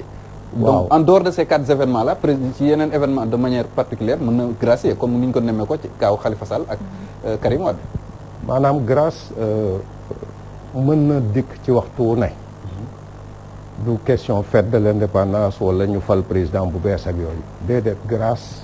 doo sañ-sañu président de la république waxtu wu mu ko soobee mën na ko def benn condition rek la ñu teg ci ndoddam mooy daan bi ñu daan ki mu bëgg a gracier muy doon daan bu sax loolu rek mooy condition. Ibrahima Sall man maa ngi dégg yenn détenus ma dolli ci ni dañu war a yokk occasion yi ñuy gracier boole ci tamxarit ak yeneen ak yeneen. mën na ko def bu soobee président mën na ko def. amul date maanaam c'est lié à la libre volonté du chef de l'État.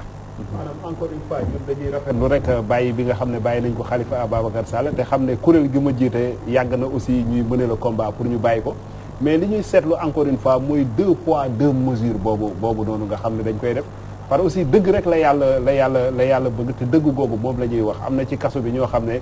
vraiment taxuñu lu dol ni tar fatal ay nit te ñi nga fa nekk fa ay at kenn gracié wu leen kenn bàyyiwu leen amuñu benn privilège donc ñun constat bi nga xam ne def nañ ko mooy ñooñ politique yi ñi nga xam ne ñoo ŋànk politique saa bu ñu demee kaso rek dañuy am ay privilèges dañuy am néeg yu baax mais du benn aussi non même cas dimension Khalifa Sall également. man dama ko wax ci cadre général bi laa ko waxee parce que gis nañu ay détenus politiques ñoo xam ne sax amuñu dara. xanaa yéen woo ko bàyyi bi ñu ko bàyyi non rafetlu nañ ko ñun. n'est-ce pas on est tous égaux devant la loi. waaw ñun mënuñu bu taxawee tey di remettre en cause la libération de Khalifa Sall. il faut ñu fekk si ko fa wax na dëgg parce que bu ñu wax fii nii ñu ñëpp ñoo yem moom sax du ma ko may muy bëgg ma jaxase ak askan waa Sénégal waxloo ma loo xam ne en direct man waxuma ko. ah moom que dafa bëgg remettre en cause la libération de Khalifa Sall. te gars yi gis na c'est dans l'intérêt général également. depuis prison Rebeuss moom xam na ne ñun kuréel gi ñu jiite am nañu taxawaay bu rafet pour que ñu bàyyi ko parce que ñaanaluñu yàlla kenn nekk prison. xam nga yow fii nga nekk rek xamoo li xew si dëkk bi toog sa bureau toog fii xam nga li xew ci dëkk bi xamoo leen. yow nag xam nga ko Sall daal yow daal kii daal du mel ni d'accord ci libération Khalifa Sall mu koy remettre en cause. mu di ma jaxase ak Sénégalais ñëpp koy saluer parce que day indi jàmm ci dëkk bi moom mu taxaw bu ko remettre en cause. mooy li ma fiy wax rek gis nga Sénégal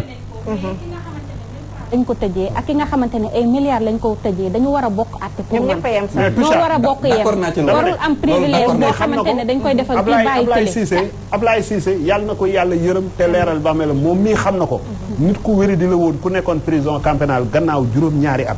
docteur bind këyit ne xelam neexul muy simeeku si kaso bi garde yi di ko piqûre muy juga xa daaru ba si biir kaso bi la ñàkke bakkanam malgré këyit yooyu docteur bind kon 2 poids 2 mesures boobu dafay feeñ. mais Karim Wade moom mooy kan ba ñu gracier ko jëlal ko avion spécial. Khalifa Sall moom mooy kan ba ñu di ko gracier jour dimanche. donc il faut que ñu waxante. ñun nekkuñu fii pour plaire. contre ñu man Macky Sall sama mbokk de deret la. nekkuñu fii pour plaire. mais dañ fi nekk pour analyser. mbir bi mooy dañu la wax mbir purement politique la commentaire bi jarul muy bëri. gis nga la preuve Macky Sall wax naa leen ne yàgg na ut ay yoon pour bàyyi monsieur Khalifa Ababacar mais xamul mais maître Khassim l'avocat de Mbaye Touré.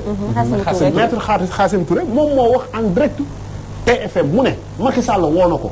nee na waxtaan nañu Macky Sall ne ko bàyyi naa grâce bi sa loxo kon Macky moom bi mu xoolee ne benn waay ñëw na bind feuille rek njàmbaas si Khalifa Sall Macky ratewul occasion bi. kañ ñuy bàyyi aussi ba mu nekkee ca kaso ba kaso bi tàng na de jamono ji mbóoti yaa nga fa kañi yaa nga fa kaso bi tàng na jër boo demee heure bii booy yee ngi ñàkk tooy xib ñëpp a ngi def yaramu neen man li ma la wax dara du dañ ventilo yi dañuy daw mais boo leen xoolee comme ay mbëru làmb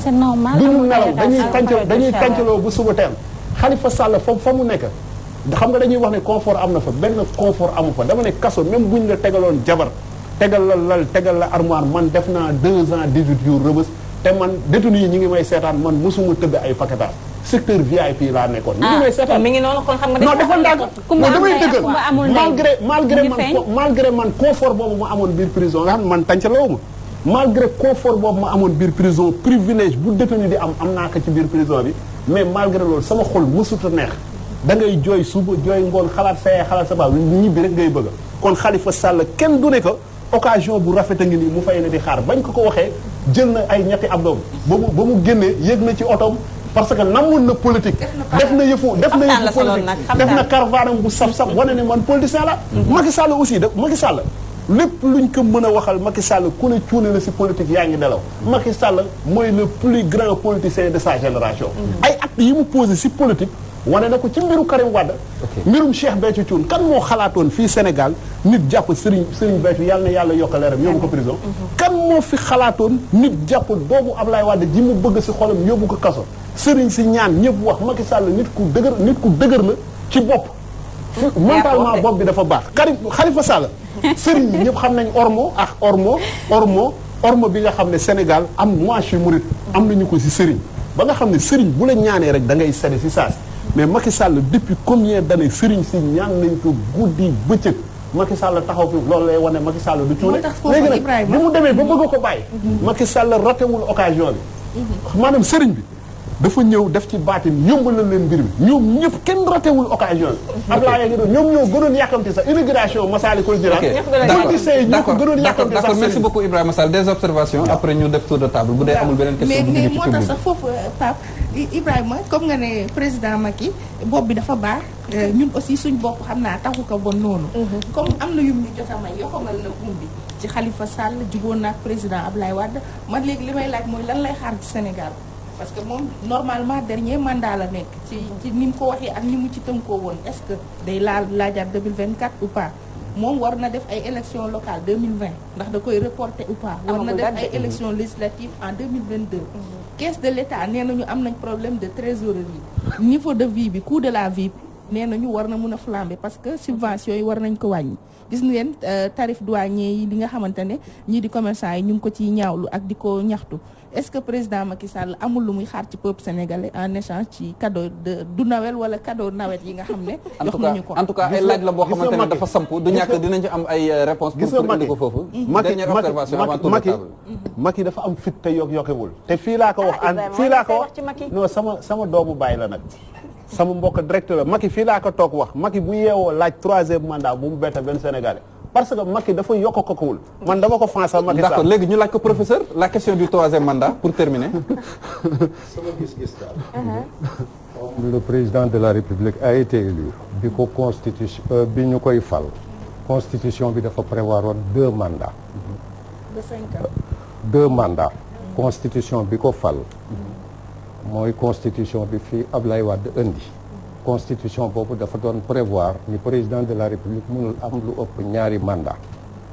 moom modifié na constitution bi mais c'est la même constitution qui continue c'est-à-dire du constitution bu bees coppite bi moo di mandat bi 7 ans la woon dindi na ko def ko 5 ans léegi donc ba tey 2 mandats maanaam fii mu ne ci sama xel mu gàtt 2 mandats la constitution bi prévoir puisque bu dee Ablaye Wade sax on peut toujours discuter ndax constitution ba ko faloon prévoirul woon maanaam limitation mandat moom moo ñëw prévoir limitation mandat ci boobu constitution la Macky faloo am na mandat 7 ans am mandat 5 ans alors ci sama gis-gis li lucidité dëgg mooy góorgóorlu terminer mandaam en beauté daal di passer le relais keneen dikk puisque àddina day dox nguur day jóge ci ay loxo dugg ci ay loxo nul n'est indispensable. nul n'est indispensable. de mandat de 5 ans la ñuy wax foofu nag la discussion bi di amee ndax 7 ans bokku ci. kooku discussion la de toute façon moi de mon point de vue c'est discutable mais de mon point de vue il a fait 2 mandats un mandat de 7 ans un mandat de 5 ans léegi nag évidemment c'est à lui de voir su fekkee ni bëgg na def 3e mandat qu'il s'y aventure. ok qu'il s'y aventure ba xam lu ko ciy fekk. alors je pense que Toucha amul question bu dee question yi jeex na amul observation particulière je pense que mën nañ def tour de table waaw acca ñu def tour de table. voilà donc tour de table pour clôturer li nga xam ne moom mooy émission bi Ibrahima Sall ñu tàmbalee ko ci yow. waaw damay daanele fii professeur wax parce que Ismaïla Madior Fall sama grand frère de Rufisque maa ngi koy nuyu de passage moom nee na mais chaque jour mais bi rek mooy problème bàyyi nañ Khalifa Sall mais bàyyi nañ Karim Wade mais Abdoulaye Wade ñëw na wax ak Macky Sall mais ce mais là moo nekk problème te professeur ñëw na Sénégal de 1960 ba léegi dañu am li ñuy wax problème de droit. Sall fekk 1960 nag. waaw mais xam nga histoire. ki ko fekkee tey Pape da koo jël bu njëkk. histoire ki ko fekkee. tey Pape day fay ki ko fekkee daf koy bind ci ay téere. yeneen génération ñëw jàng ko xam li xewoon ci temps boobu. ñun loolu la dañuy dem jël téere yi xool. laaj ñi am xam-xam. gis nañu ne problème de droit boobu noonu dafay taxaw mooy li ma la wax Macky Sall. sama grand frère bi mu toogee ci nguur gi ba léegi Macky Sall actam yëpp ay jëfu politique rek lay def du début ba fi ñu toll xool leen Macky Sall anam bi muy gouverner de Macky Sall sax dafa nappa sénégalais yi dafa xam ne sénégalais yi maanaam peuple Sénégal ay ragal lañ ñemeew ñu alkaati ñemeew ñu gendarmerie foofu la leen njëkk a wàññee Macky c'est un guerrier tooroodo la du cuune foofu la leen njëkk a wàññee classe Pam Ndiaye gii nga xam ne buñ toogee si média bi dañuy fay article 80 dans seen par moom ñemewul section de recherche day fay article 80 dal kon nag section de recherche di ñu ngi nuyu commandant Mbengue kon nag vraiment lii day wane ne Sénégal dëkku jàmm rek la lii waxtaan dong la woon kenn ku nekk joxe sa propre point de vue mais Sénégal ñi ngi ñaan yàlla suñu borom def fi ndox mu sedd boole xol yi may ñu jàmm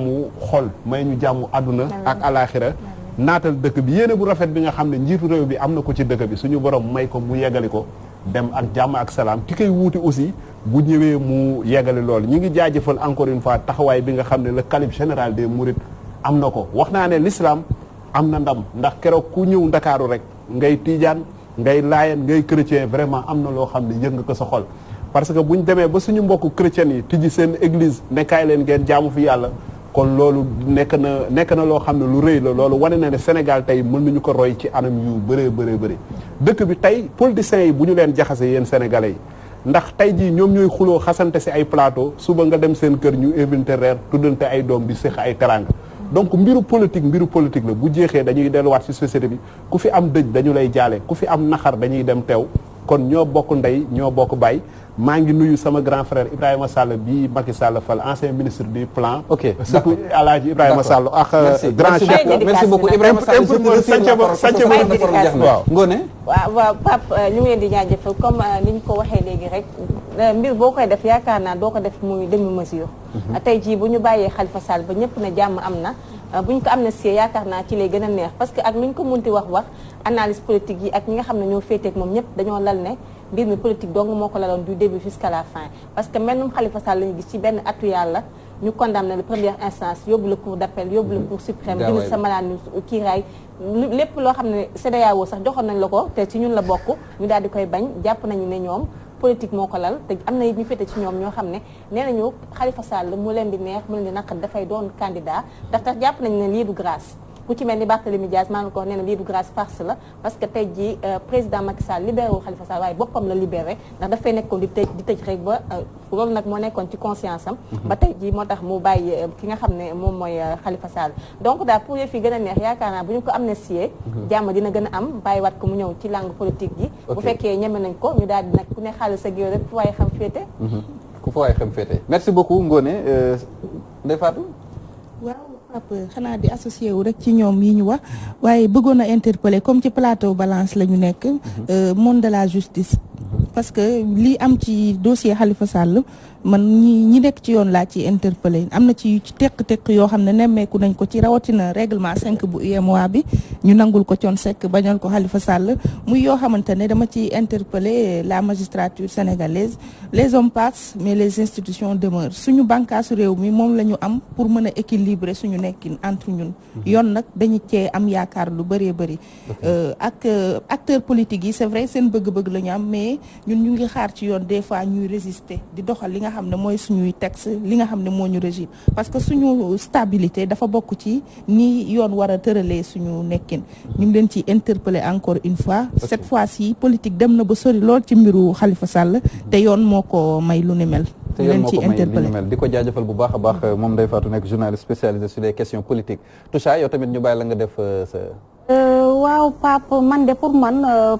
sànq question bi nga xamante ne Ndeye Fatou moom la posé Macky Sall day waajal boppam comme xam na ni amul nenn nu mu mun a def pour nekkaat fi amaat fi beneen mandat day waajal boppam amaana pour ki koy wuutu du ko def ni nga xamante ne Karim Wade ak Khalifa Sall noonu lañ leen def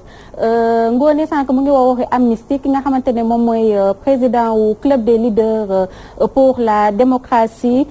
di Ardo Maham Ardo Ba moom aussi ci loolu lay wuutu bind na sax ab bataaxal di ñaan ki nga xamante ne moom mooy njiitu réew mi njëkk ngir mu daal di génnee li nga xamante ne moom mooy loi wu amnistie pour Karim Wade ak Khalifa Sall. Pape nag tey mënuma dem te du ma remercier ki nga xamante ne moom mooy Fatima Diallo moom moo génn tey si maquillage bi bu jaral ko mu def déplacement ak dérangement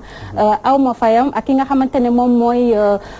Ami Samba Couture ñoom ñoo génn ci sañse bi boo leen bëggee jot 77 la 340 46 54 Pape ba jëmi jamono incha allah. ñun nag bokkuñ ci sañse bi ñun duñu solal ñun di ngeen ci bokk bu soobee yàlla. alors merci beaucoup Toucha tey moom du ma wax jekk musóor mais jekk tagal laay wax ah. rek voilà alors merci beaucoup kon ñu bàyyi suñu gan gi rek moom tamit mu dal si ay sànni ay kàddu ki jëm waaw tout d'abord maa ngi leen di gërëm ci invitation bi boo léegi it fi ma tàmbali woon rek laay jeexale maanaam di rafetlu doxalin wi nga xam ni sëñ Mountakha Bachir def na ko ci bi mu ubbee jumaay Masalikul Jinaan kooku nag c'est une interpellation à l'ensemble de la classe politique maanaam fii mu ne réew mi dafa soxla li tubaab di wax apaisement maanaam dal nag duñ ko def ci xiiroog ŋaayoo dal dañuy balonte ak jéem a tabax réew mi nañuy tabaxee réew mi mooy lépp lu jëm ci xeex ñu teg ko ci suuf toujours damay fàttali ni président Senghor c'était le prototype de l'homme d'État achevé te yàlla dogal na bés dañ ko falaat ko président Kéba Mbaye dal di ne ko ba muy prêter serment monsieur le président vous venez d'être triomphalement réélu et le peuple célèbre votre victoire par des chants et danses mais dans le flot de louanges il ne faut retenir que ce qui appartient au langage de la sincérité car c'est le propre des peuples de brûler demain ce qu'ils avaient adoré hier maanaam nit bu nekkee ci nguur na jàpp ni ñi koy tàccu tey bu subaab mën nañ ko xarab loolu nag bu amee nit ki toujours buy lifee réew na xalaat ni ëllëg ak si biir nett li lay doon yal na yàlla def nett li bi rafet yal nañ yàlla bokk defal jàmm ak sutura ak teranga jàmm ak sutura ak teranga di la jaajëfal bu baax a baax professeur ci li nga xamante ni moom mooy wuysi bi ak leeral bi nga xamante ni daanaka indi nga ko xam naa bii def ci njëkk rek waaye du ci mujj du ñàkk dinañ am yeneen jotaay yoo xamante ni dinañ ci ñëwaat bu baax a baax alors yéen tamit askan wi may wax ni ñi nga xamante ne dañ doon sàkku ñu yeggali waxtaan bi nga xam ne sumboon nañ ko ci droit du travail effectivement yeggali wuñ ko ndaxte droit du travail ñaari mbir rek lañ ci laaloon muy lu jëm ci wàllum salaire yi ak tam lu jëm ci wàllum contrat yi waaye des na yeneen ñaari aspect yoo xam ne dinañ ko yeggali suñu suñu jotaay wi di ñëw muy lu kaaw licenciement yi nga xam ne bëri na trop ñi nga xamante ne dañ leen licencier ci entreprise te amun fu ñu ko joytu wala ñu dàq la ba pare ne la demal fu la neex mënoo ci mën dara donc licenciement dinañ ci ñëw bu baax a baax def ci état des lieux bu yaatoo yaatu invité bi également ñi nga xamante ne ñoom ñoo ci màcc ñu wax ñu loolu dal ban yoon lañ mën a jaar bu ku wax wàllum licenciement tam sa xel dina dem ci problème bu retraité yi nekk Sénégal loolu également dinañ ko ñëw ngir ndar képp loolee nga xamante ne moom mooy bloc bi ñu fi tijji woon ci droit du travail alors di jégalu bu baax a baax nag ci mbooleem ñi nga xam ñoom ñooy les retraités de l' administration pénitentiaire ndaxte effectivement tey dafa am waxtaan boo xamante ne naroon nañ ko sumb pour leeral ay jafe-jafe yu bëri yoo xam ni ak ñàkk déggoo bu am tey nag lañ ko waroon amal waaye dafa am ngant boo xam ne ak ndok-ndok boo xam ne moo waral dañ koy daal di reporter ba semaine bii di ñëw ci la ñuy daal di yeggali li nga xamante ni moom mooy waxtaan bi également ñi nga xamante ni ñi ngi doon xaar ñu def waxtaan ci bateau Joola daan bëggoon nañ ko waxtaane waaye actualité oblige li nga xamante ni moom mooy diggante bi affaire Khalifa Sall daf fee ñëw te mënuñ ci woon ñàkk a wax mais du ñàkk ci yeneen jotaay également dinañ ci ñëw indi leeral bi nga xamante ne moom lañ ci waroon a leeral alors balaa may joxe antenne bi di ñëwaat rek ci li nga xamante ni moom mooy Une Walf Quotidien suba ci mercredi 2 octobre 2019 titre bi nekk ci marché bi dossier Khalifa et Karim le prochain combat de l'opposition di muy leeral rek ci biir article bi lépp loo xamante ni soxal na affaire Khalifa Sall ak Karim Wade li nga xamante ni moom moo ci des pour que ñu mën a retrouver waat li nga xamante ni moom mooy seen àq ak seen yelleef yi ñu leen xañoon waaye tamit seen ëllëgu politique également mën a nekk loo xamante ni luy leer la am na njàngat bu yaatu boo xam ni Walf Quotidien def na ko ci xëtam bi nga xam ni moom moo war a génn suba ci àllarba ji leneen loo xamante ni ñëwaat na ci wàllum politique ba léegi dafa concerner parti démocratique sénégalais la purge continue Wade dépouille Oumar Sarr muy ñi nga xamante ni maanaam ñoom la ñu tuddee rebelle yi nga xam ne ñoom ñoo nekk ci biir PDS nga xamante ne am na taxawaay boo xamante ne parti bi taxaw na ko pour jël ko ci ñoom loolu tamit ku bëgg a xam gëstu bi nga xamante ne Walf Quotidien def na ko ci mën nga ko jënd ci édition bi nga xamante ni moom moo war a génn secteur des télécommunications également li nga xamante ni moom mooy Walf Quotidien ñëw na ci waaye tamit jafe-jafe yi nga xam ne moom moo am fële ca RTS tamit ñëw na ci radio télévision sénégalaise le Synpics sort les cafards de Racine Talla muy jafe-jafe yi nga xam ne ab problème yi am RTS ak tamit ki nga xamante ni